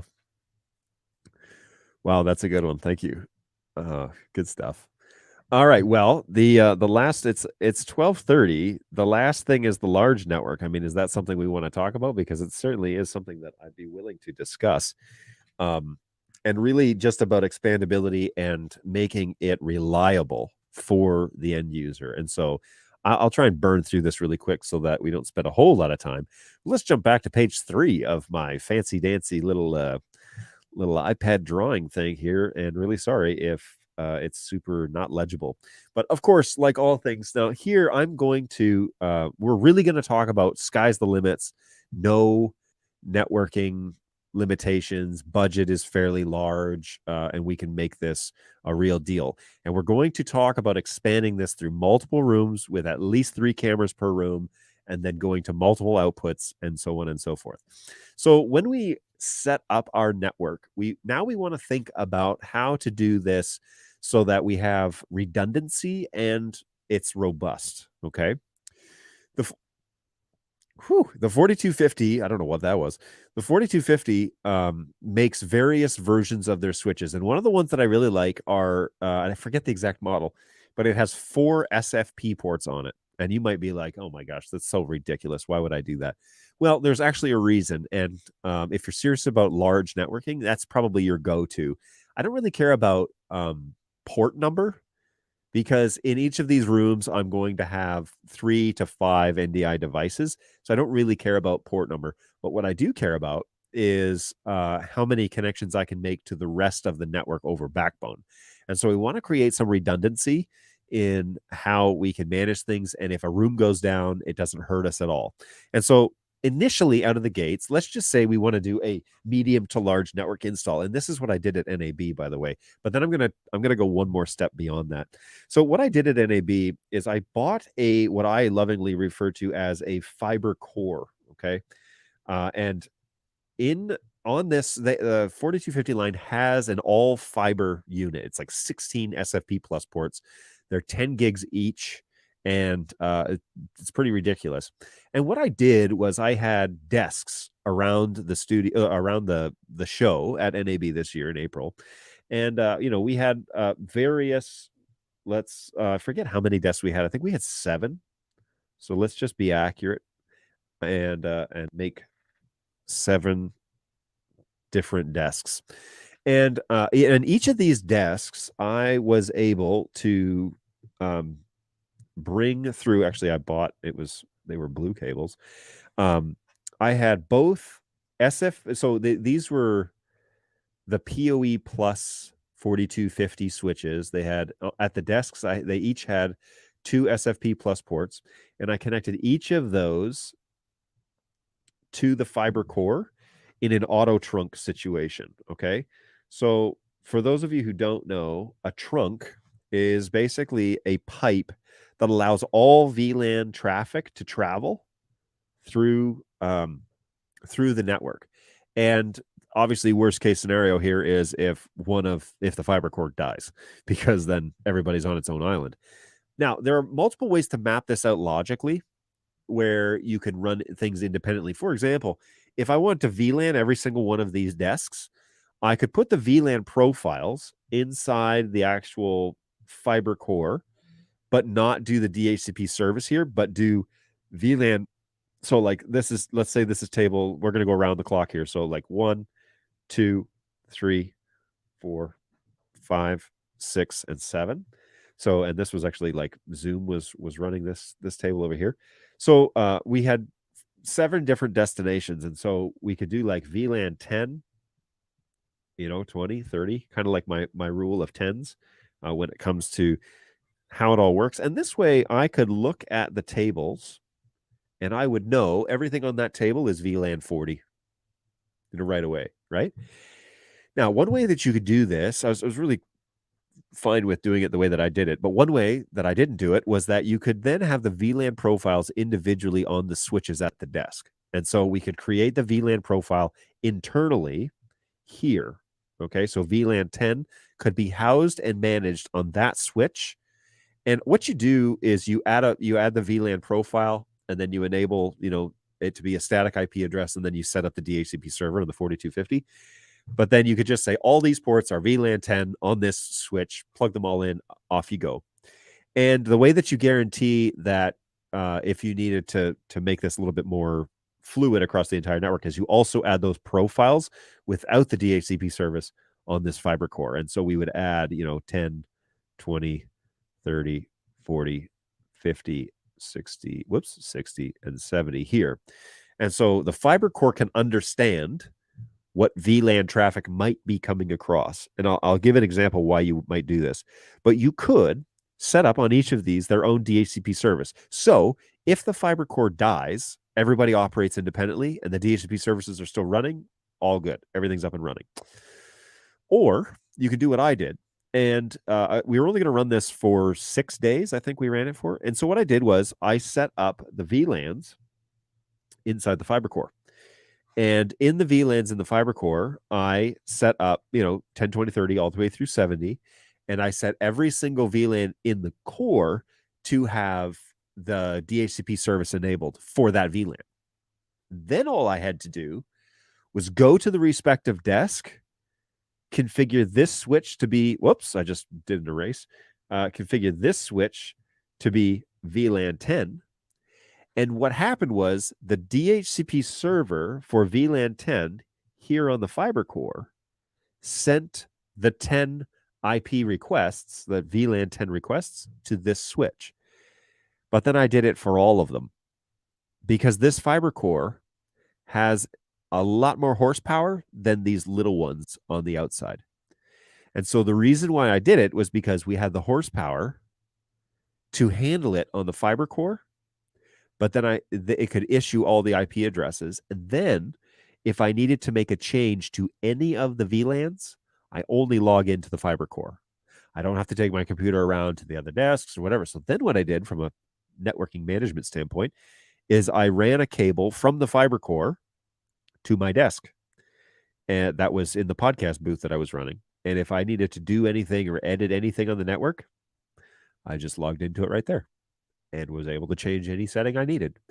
And now I couldn't change the settings individually that I had set on each of the switches, but essentially the switch setup is identical across the entire fleet. The only thing I'm changing is the VLAN number.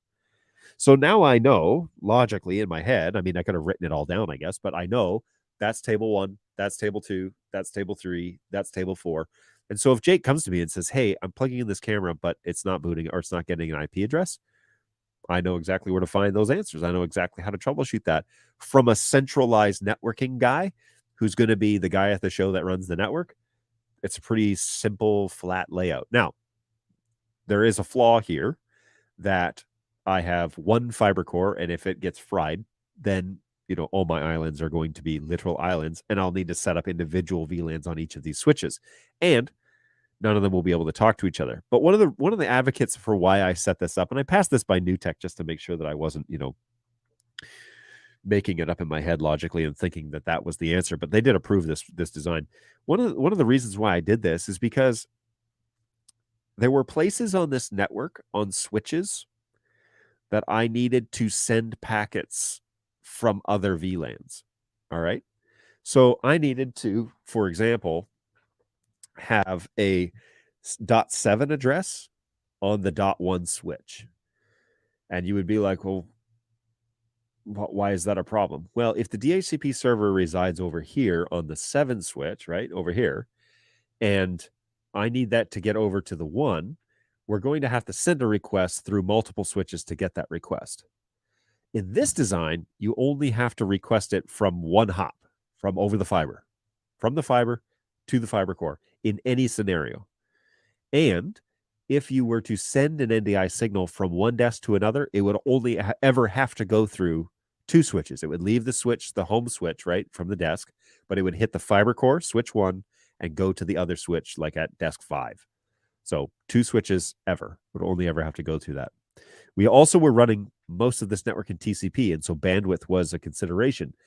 Each of these fiber connections are 10 gigs. And when auto trunk is enabled on the 4250, it combines those two to load balance. So I had 20 gigs per table through the entire network. It was sweet. So we did not have any sort of bandwidth restrictions or anything like that. Now, if I could do it again next year, what would I change about that? Oh, one last thing, one last consideration. So I wanted to get a 7 address on the 1, and there was a specific reason for that. I wanted to get a 7 address on the 10 VLAN, right?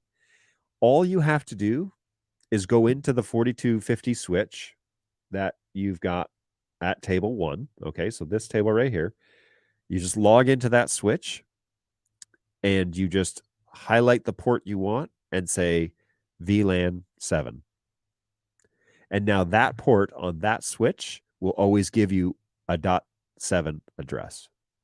So the fiber core knows anything that requests VLAN 70 is going to get a 7 address. And so then the request comes from desk 1, that's traditionally VLAN 10. The request comes to join VLAN 7 or VLAN 70, and it issues it an IP address of .7. And so it's a really simple way to keep it all straight, but also make it really simple to customize as things come up. Because somebody says, I want to have we had a couple of Bird Dog guys that were like, we want to sit over here at Zoom's desk, but we need to get like access to those cameras on desk 2. No problem. It took me literally 5 minutes. I logged into that. So I plugged my computer, which was a Mac. There are other things to talk about there when customizing 4250s with Macs, multiple 4250s with Macs. But anyways, oh man, there's so much to talk about there. But anyways, I would just plug my computer into the switch that they wanted access to that VLAN and just light up the 2 ports that they wanted to use with those VLANs, and then they were given access to those. Easy peasy, nice and simple. And it was a great way to do this. Now, in this scenario, you can think of these as multiple rooms. So we got rooms 1 through 7, and we've got cameras inside there. We want to unify it. We want the flexibility to be able to pull signals from other VLANs if needed from anywhere on the network. It's totally possible, but the logical map is everybody's isolated unless I say otherwise. So I like this idea. Now, how can I make this more redundant? Well, the answer there is more money. It literally is more money. So like the previous network, we're going to have a fiber core, same fiber core as we had before, but you guessed it, we're actually going to have another fiber core, and it's not going to operate in redundancy mode. It's going to just be redundant for the network. So if one of these cores dies, which is, I'm considering this for next year, but if one of these cores dies, we're still up and running. And auto trunk is nice because it will detect which switches are plugged in where and will make the appropriate adjustments. And so the first thing I want to do is I'm going to trunk these guys together. Okay, so I'm going to trunk these guys, and we're going to say probably 2.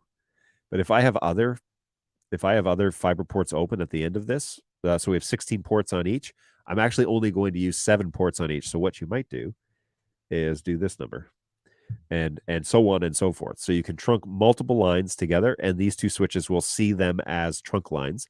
And now I've got 40 gigs, as long as I'm running 10 gig operation. Yoink, SFP mods. So now we're going to go back now, and we're going to set up our same. What was that? Now we're going to yoink. Now we're going to do this. So we got 1, 2. We got desks again, right? So if you're at NAB, visualize my booth at NAB, not my booth, Bird Dog's booth. It was ours. And here we're going to now yoink yoink.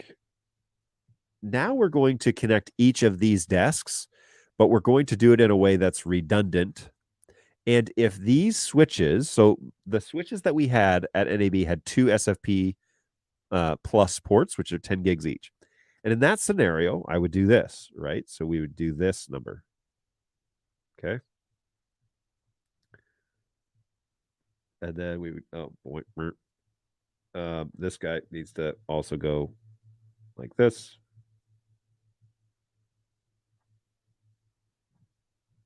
All right, makes sense?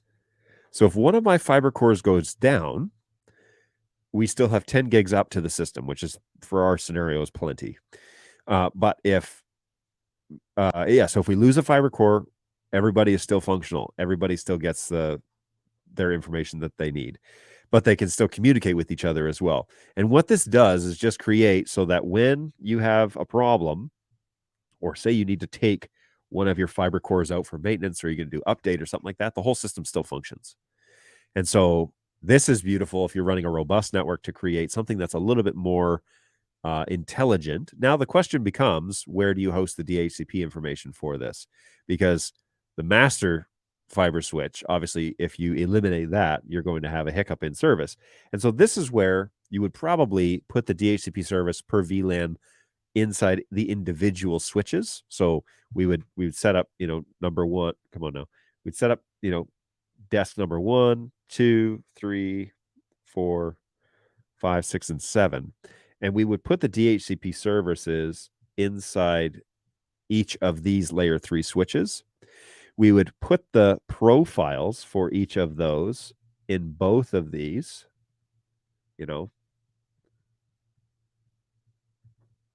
And then these switches could understand these VLAN packages that are coming over the trunks, but then they could also, if you needed to light up, VLAN 70 over on VLAN 10, right? So this is VLAN 70. If you need that network over here on this network, all you have to do is light up that VLAN port, and these fiber cores, whoops-a-daisy, and these fiber cores are going to be able to pass that broadcast data through to the appropriate switch and then get an IP address. So it's a little bit more sophisticated in terms of every desk would have its own, or every room or every studio would have its own DHCP service running locally on its 4250 that's in the room. But you could then rely on the fiber core to pass that data around at a fairly robust. Now, unfortunately, you're kind of losing out on the horsepower of the fiber core, because the fiber cores are a little bit more, as I understand the technical specs, they're a little bit more powerful than the average 4250, but maybe I'm wrong. Maybe I'm reading that incorrectly. I don't know. But in this scenario, again, money is no object. We might buy the switches that have 4 SFP plus ports on them, which would be the 48 or the 24 of the 48s, I believe, have 4 SFP plus ports. And in that case, now you guessed it, now we double down. And so we do trunks to both from the same switch. And this gets really pricey because you're buying a lot of SFP mods, and you're buying and you're buying a lot of fiber cables and what have you. But if it dies, guess what? We have 20 gigs at least. Whoops, and one more right up here. We have 20 gigs still throughput instead of 10. And it's going to guarantee that your network is never going to be the bottleneck, no matter how big you get this thing. The other and final and probably more crucial piece on this design is with NDI 5, you're probably going to run multicast from here on in, because there's a lot going on. TCP would be fine if you just want to check a source, but you're going to want to run this in multicast, because the fiber cores are really going to shine then, especially if you're passing information between rooms 1, 2, 3, 4, 5, 6, 7. As that goes on, you're definitely going to want to reduce the workload of the camera, of the actual connections to the camera across the wire, and create the multicast, which leaves it up to the network. And in this scenario, if you've got, let's go with, I don't know, 8 to 10 sources on a switch in each of these rooms, if you're running in multicast, you've definitely got the horsepower to handle that. Discovery server. Oh, and the final thing here is these should also be connected via fibers. And so you're not going to have any bottlenecks when it comes to these units talking to each other. And you can set up the internet however you want it to do. So you want the internet to come in on the data VLAN, which is traditionally known as VLAN 1, or that's like an unassigned VLAN. VLAN 1, you'd have your internet come in on there. And then inside the DHCP setup, you would set the default gateways to be the DNS, or to be the gateway for the internet one, so that if you want to get out to the internet, you tell the switches to reference that IP address. So there's ways to do it, and we can get into that another day. But again, this is like money is no object. You're probably easily looking at, I don't know, $20,000 for something like this, maybe more. But that's and this is 7 rooms. This is a pretty big, sophisticated thing. And full disclosure, we were loaned the switches that we used for most of our network. I bought 4, but we were loaned the switches that we used for NAB. And let me tell you something. That design that we did I save that? Yeah, this design right here, I had no networking issues. Matter of fact, I spent 4 hours one day because we were having some frame drops, and it ended up being a piece of beta firmware that we were testing out, but we were having some frame drops, and I was able to go in. I configured things a little bit differently, tested things out, and proved that my network was not dropping frames. There are even statistics inside the 4250, if you want to get right down to it, that show you what packets have been dropped, how many, what connection, all sorts of stuff. So 4250 is really a powerful piece, and a piece of networking equipment, and I really appreciate the intention that they've gone to all extents to get that thing working correctly. But these are kind of like where I would start with the NDI world. There are ways to do it, and ways that I would like the unmanaged, this thing, for example. This should work. I mean, I wouldn't necessarily recommend that this where we go first. I would say if money is a problem, we should probably consider something like this to really do NDI well. But look, if you're really not able to secure the funding to do, a preferred in a small install, this should in theory work. Really be careful with what switch you buy. Get at least the nicest unmanaged switch you can find. Avoid anything with link in the name. You know who you are. And but yeah, get something of decent quality. You can spend a couple $100 or maybe even $100 and get something halfway decent. But this is kind of like to hold you over. And it should really be for small install, that small bare bones, install. This scenario, though, is this scenario and this scenario are great for run and gun. So if you're going to like a hotel conference room, right? And they've commissioned you to record the conference. This scenario, this medium and this small, this medium, I know guys using this right now, where they show up, they take their 4250 out, and they put it on the table, they power it on. They go around and they set up their tripods, they put their cameras on top. Then they run their Ethernet cables and they plug them into their powered on 4250, and they plug in their cameras. Their cameras do the little boot up dance, and they get their IP addresses. They plug in their vMix machine. All the sources appear in vMix because the IPs are all the same, and vMix got the same IP address, and they're off to the races. I know people that use this all the time, and it's a good little setup. I think that it works really well. And there's we just had somebody email our marketing guys and said, what would have taken us like 36 hours to tear down and get into Pelican cases and trunks and everything like that, it took us 30 minutes for the camera rig they had, because they were using bird dog stuff. And the simplified network idea. So it's really interesting to see how people are using it. But I know for a fact that this scenario right here is being used in multiple scenarios.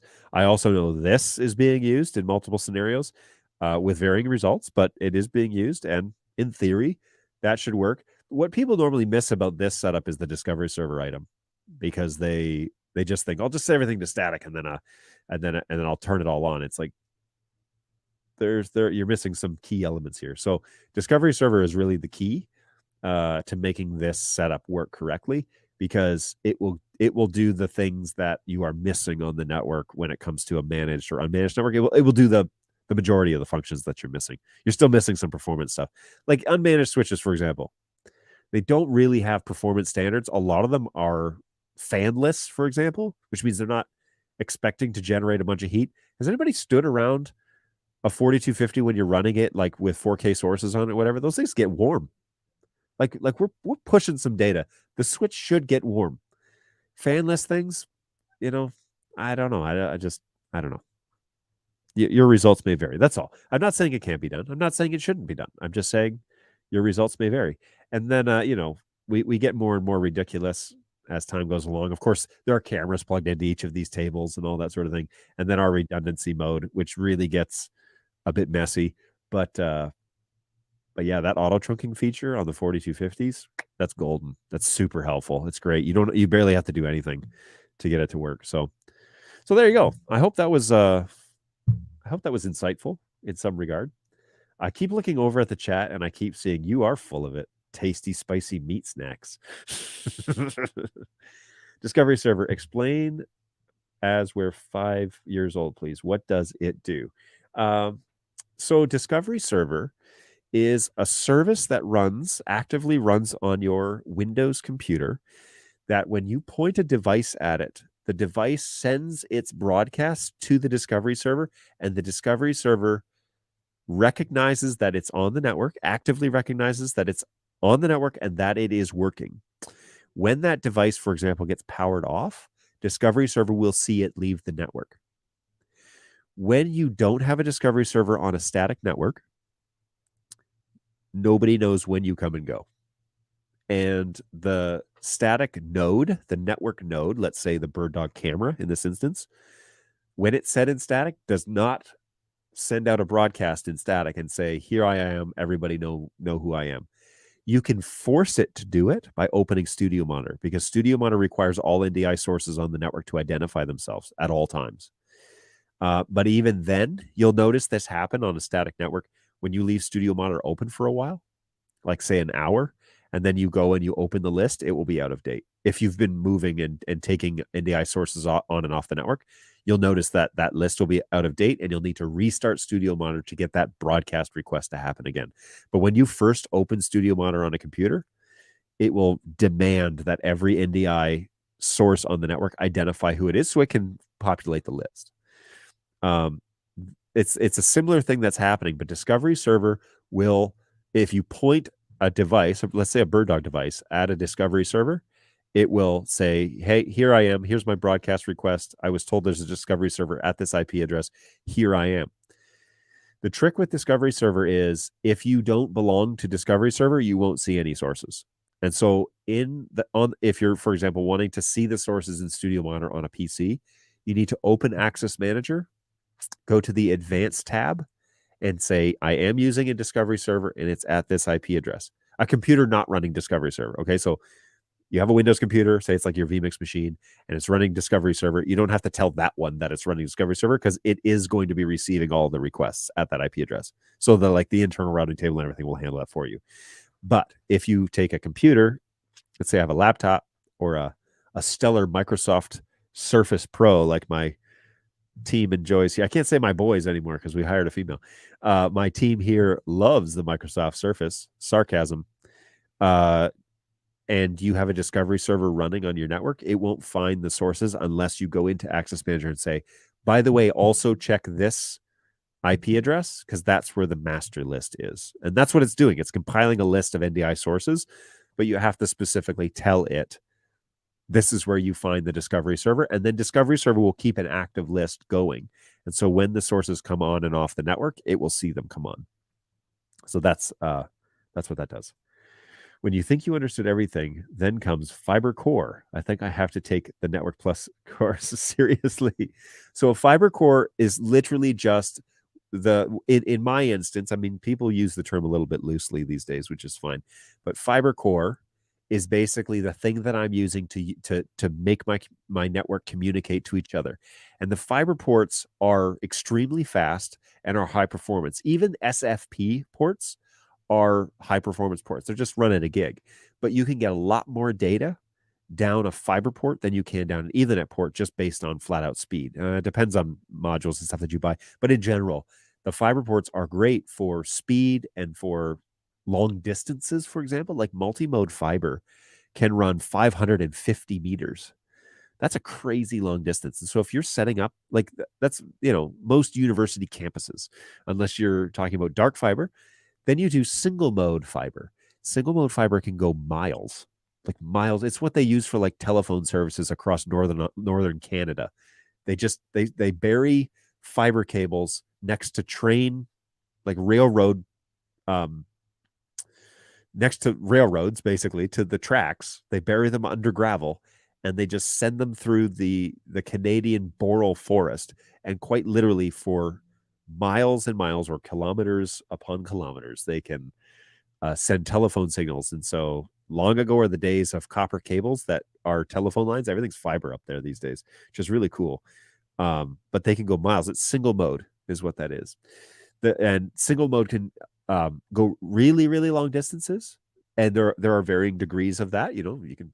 Sky's the limits, really. If money is no object. The trick with single mode is that you need a transmit and you need a receive, whereas multi-mode is usually dual fiber, but it's transmit and receive back and forth. Both fibers will do either or, so it can alternate. So fourth, hence multi-mode. It has two modes, transmit and receive, can do both. Single mode is traditionally a single fiber, and you need two of them, one for transmit and one for receive, so you can have the two-way conversation. So there you go.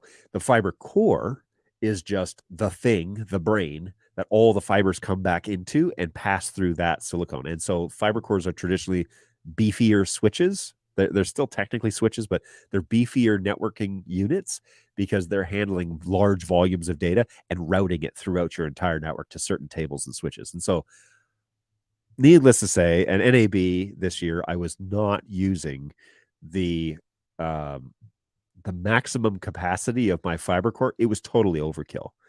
But if you want to go again, if you want to go the next level up, you could do the dual core for redundancy. So if one fiber core needs to be down for maintenance or you want to do a firmware update, it doesn't matter.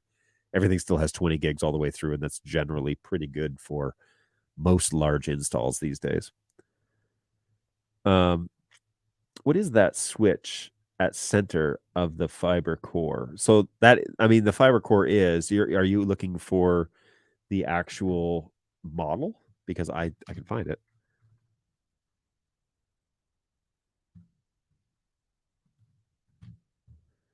So the M4250 line, not fiber optics, this guy. Ooh, so pretty.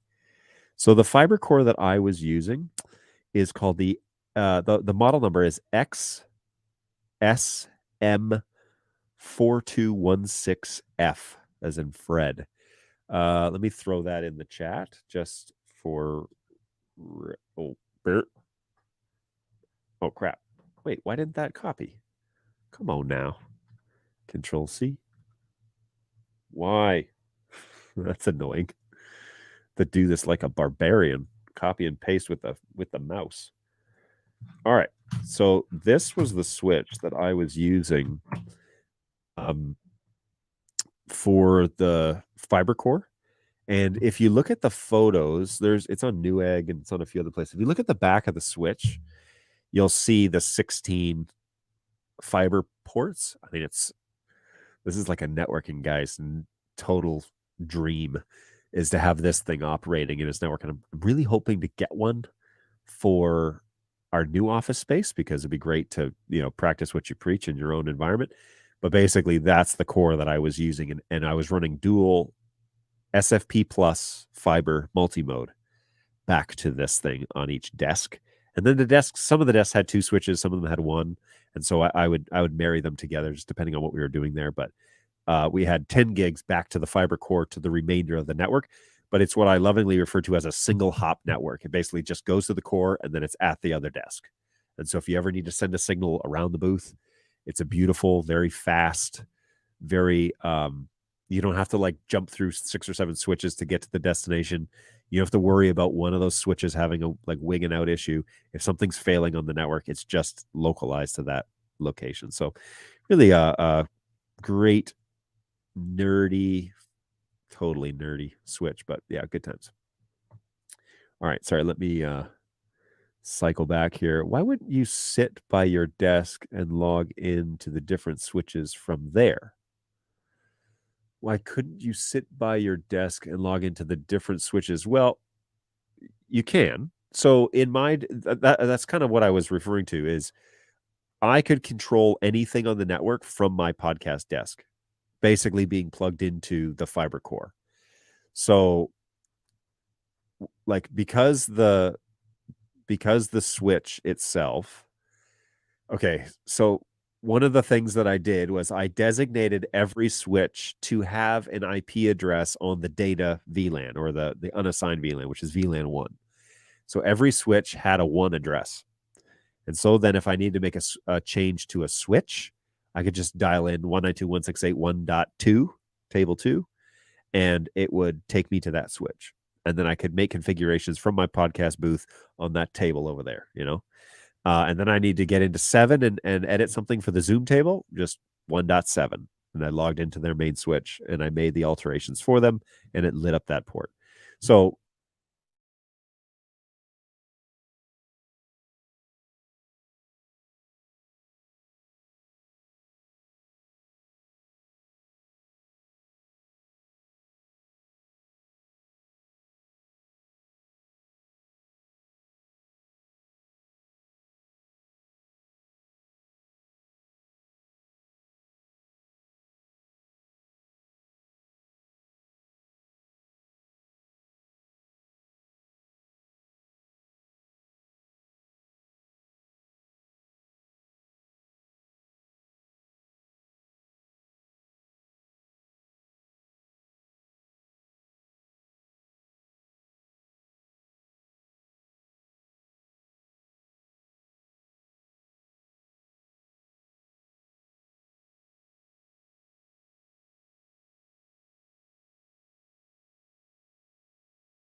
Hey guys, I don't know. Can you? I think you may be able to hear me.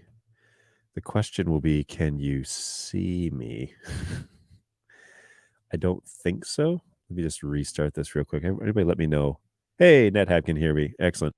Okay, so weird thing. We blew a fuse in the office, and yeah, that happens every now and then. So we'll have to back it up here. Bouncing bubble around your face. Excellent. That's what I want. Now, for some reason, StreamYard won't see the NDI signal. So just give me 1 second. I'm just going to restart that real quick.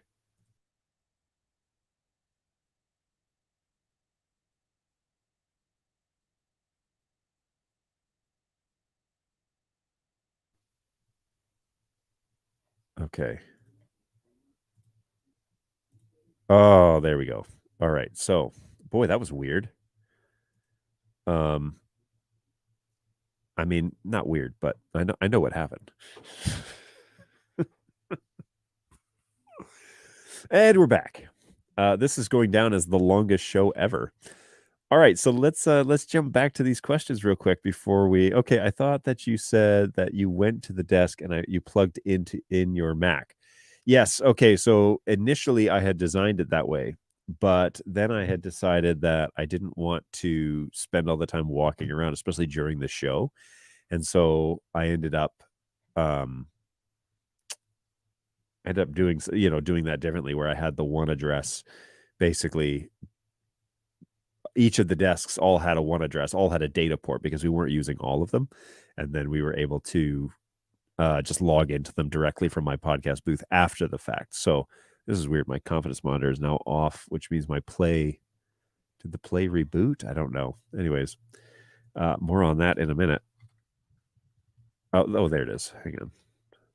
Hey, there it is. Okay, good times. Okay, now we're officially back up and running. Wow, that I should probably practice that. What happens if we shut down the entire booth? Okay, so is it just me or is the video frozen? What happened to John? So we had a power outage. We just popped a breaker. This whole studio is right next to the kitchen, and so if they boil water or make coffee and use the microwave at the same time, it always breaks. So I'm not normally into the 1 o'clock hour, and so that's why that's happening. All black except for comments. Is it just me, or no? It wasn't just you. And I'll clear that one now. Yeah, sorry. Studio died. Okay, now we'll run down. We're not going anywhere. You shouldn't use that deal. Yeah, I probably should have some battery backups is what I should probably have. That would be a little bit more. It's just the studio hasn't gotten that sophisticated yet. It keeps growing, but it hasn't gotten that sophisticated. So yes, we can hear you. We can finally hear you. We see a bouncing bubble. Thumbs up. That's always good. I tried to help you end the show abruptly. You can only use one appliance at the time while you're on the show, or ever. I mean, we bust that fuse when we try and boil water. So anyways, it's not a huge deal. That stuff happens. Of course, my cameras are all in different orientations now. So the PF120, of course, it hasn't changed. It came back just fine. But what camera is this? Oh, this is the P120 is now staring off into space, and so we can adjust that one here while we're sorting all of this out. So let's see here. Nope, not that one. This one. Boom. The P100 above me came back correct. Whoa, look at that. Those are some serious manual settings there, folks. So we're gonna. Whoa, that's fun. And that autofocus is something else too. Okay, so let's. Oh gosh. All right, let's change this because that's painful to look at. Newsflash, don't boil water when John is live. John's studio shares power with our kitchenette. So by starting the microwave, I blew the power. Oh, Brayton is going to take he's taking the fall for this one, evidently. It's all good. I'm not too mad. I'll just take it out of your paycheck. So Bird Dog is our super secret password, and then yoink. Let's take a look at that coloration is brutal. So our exposure is probably off if we just change this. Yeah. So I think it's got to be there. That's what it was, I think. I think it's got to be the preset, although I think I've saved this. I need to save preset 1. All right. Well, we'll give that a try. Okay, so that camera's back to reality. There's that PF120, and let's see anything else. Oh yeah, the P400 is now staring at a box. So let's change that. Yeah, you think I'd have this stuff all set up so it would come back automatically, but here we go. So we're gonna set that up correctly. This is my from a distance shot. Actually, it's a little too distant, don't you think? There we go. Get a little tighter shot on there. Looking good, John. I say to myself. All right. I think that's everybody now. 1, 2, 3, 4, 5. Yeah, everyone's back. All right, so we're good to go. Yeah, we definitely should consider getting some battery backup in this office, evidently, because that was unfortunate. Although we probably need some pretty big batteries to keep us floating. Well, actually,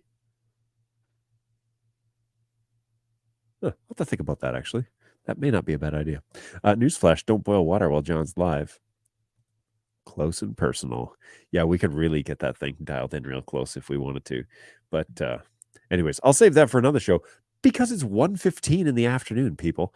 So did I finish the sentence? I know I was mid-sentence saying something while I was talking about this network design. It looks like my backpack didn't get saved to the profile when I added it here today. So let me just throw that on here one more time. It should be saved on here because I'm using it for the education course as well. What is that? I don't know what that is. And yoink. This is green. Why is this green? It's almost like it's a configure source. It's almost like, oh, there it goes. I got you. I just had to restart it. Okay. So my pretty face is not on this, but this is what we were kind of reviewing before we took a hiatus there for about 15 minutes. So this is kind of my ideal. If I could recommend something, and and money is always a consideration. I don't know too many places where money is not a consideration, and so we're not clueless to that, right? We know that people have to have money considerations in most scenarios, and so that's fine. That honestly is really how I would recommend doing it, just because it seems to be seems to be a great compromise between the two, and gives you the flexibility to expand quickly, also the expandability of a DHCP network, but it doesn't limit you in the initial setup. It gives you the brain power to handle larger installs and all that sort of thing. So this is kind of the most reasonable there. I was just putting my picture back in the corner. Hi, everybody. So this seems to give us, and of course, Balu's comment is over top. So yoink. Hey, there I am. So this gives us the flexibility to expand quickly and then have a flexible network if we need to bring devices on or off, but also guarantee that things will always work every time we fire it up. So some people leave their networks on 24/7, and some people choose to power them down every week because they're only there once a week or something like that. Either way is fine.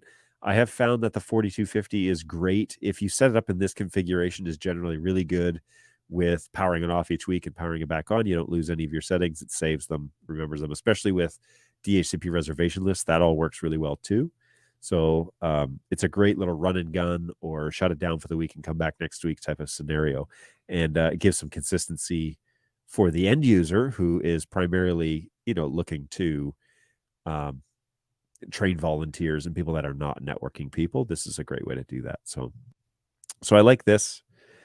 This I don't like as much, but it is possible. And then this stuff is just redundancy and fiber cores and all that sort of good stuff. So yeah, lots to consider there. Hopefully you have found some of that helpful as we have dealt with a bunch of stuff. How is the overhead camera? The overhead camera is good. It seems to be just fine. That's the home position though for that one, so it seems to work all right. And there's nothing to eat, so I'm not going to show that camera anymore. But anyways, yeah, that's generally the overhead camera. You should save those presets on camera. Yes, I should. And did I do the 400? No, I didn't do the 400. Okay, I'll do that right now. So if I were to bring this up, so here's that 400. So we're just going to store that, and then I'll power cycle this after the show and see if that makes any difference. The 400 is there. This is that PF120 that now needs to be. I like putting the microphone. You notice I have the crosshairs on this one, eh? So I like putting the microphone kind of like center and then me like off, because generally I'm talking this way. So I feel like that's always good. So we're going to store preset 1 there.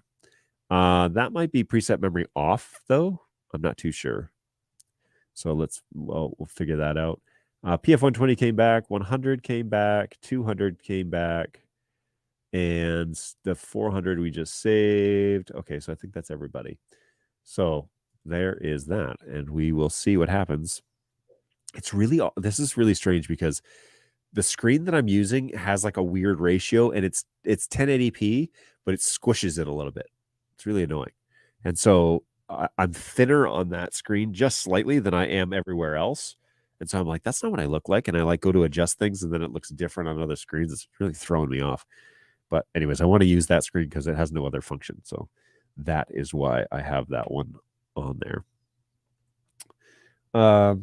Yoink. Now I will go into my studio and reconfigure the switch as per your recommendations. Oh, there you go. Feel free to reach out to us at help@birddog.tv if you have any questions while you do that. And so here, I'll put that up here for visual reference. But yeah, hit us up, man, if you've got questions as you go through that. Yeah, remember the VLAN stuff isolates those units. I mean, that's primarily the function of it, is that it puts up walls around it, so other VLANs can't talk to it. And so if that's what you want to do, and you want to isolate those cameras and those things into that one room or group or whatever you're doing, it's a great way to do it. And the DHCP stuff can handle that portion of the management side of things. The 4250 also has a DHCP reservation option, but it's very manual, and it's done on the main UI side. I think I demonstrated that on the 4250 highlight reel. So yeah, for sure, you should check that out on the Bird Dog YouTube page. It'll say how to set DHCP reservation lists. Check that out. There's a tutorial on how to do that. So if you're curious as to how to make that happen, that is a place to do that. All right, folks, I really appreciate you hanging on today. And the fact that half of you hung around after our power outage says something to me. I really appreciate that. So thank you so much for riding along. Hopefully you found today's discussion somewhat meaningful or useful, or in any regard, I guess. But yeah, we're really thankful that you're here and you're hanging out with us. In the meantime, between now and Tuesday, and I might be doing something different on Tuesday, stay tuned for the announcement on that on birddogjohn.tv. If you haven't done so already, please go over and subscribe to that channel. That is my YouTube channel for the company, and I like to post everything I do here there. And so if you miss a day or whatever, that's where you can find the full show. But birddogjohn.tv, we're gaining some subscribers. GoWeb has been a big advocate, big hype man for that process. And so we would really appreciate it if you would subscribe to the show over there on YouTube. That would help me out greatly and help us continue to legitimize the show with my bosses and with the NDI community, but also YouTube and all those sorts of outlets. So feel free to follow us over there, birddogjohn.tv. That would be greatly appreciated. Any other plans to have Jake on the show someday to talk about Bird Dog Cloud? Yes, we have put something. Have we put something on the calendar? Anyways, I am planning on having him back on, because you may have saw that the Bird Dog Cloud Connect app was launched for iPhone. Is it iPhone? Anyways, it was launched the other day. It's an app, and yeah, we need to talk about that. So I'll get him on the show here in the next couple of weeks and talk through some of that. Hey, Wixton, thanks so much for hanging out. Thanks for the great questions and the compliments. I really appreciate that. Good luck with your ventures with your 4250. As of now, I use the Venues DHCP, but now I got it. There you go. A little consistency with yours, eh? what I love about that setup, and I think you're going to enjoy it too, is it will be the same every time, and you won't have to guess anymore. It'll be the same IPs that your Switch issues, and if you get into the DHCP reservation stuff, it will be the same IPs you issue. So good stuff. I would love to do a detailed demo. Then we would love to do a detailed demo with Jake. Yeah, he's always down for that. And I think your guy in your zone is Jason, who would also be able to execute that in your time zone. So, but yeah, we should have Jake on the show, and then you guys can watch and join us for that. So hopefully you have found this helpful, and hopefully that you plan to join us again. Thanks so much. Join us on Tuesday. We might try and do something fun on Tuesday with some guests. I'm still putting that together, so we'll see how that pans out. But in the meantime, be good to each other. Enjoy the upcoming weekend. That's happening sometime tomorrow, hopefully for you. Have a great rest of the day. Thank you so much for joining us. I really appreciate it. And we will catch you guys in the next one, whether that's next week or in the near future. Be good. We'll see you in a couple days. Bye.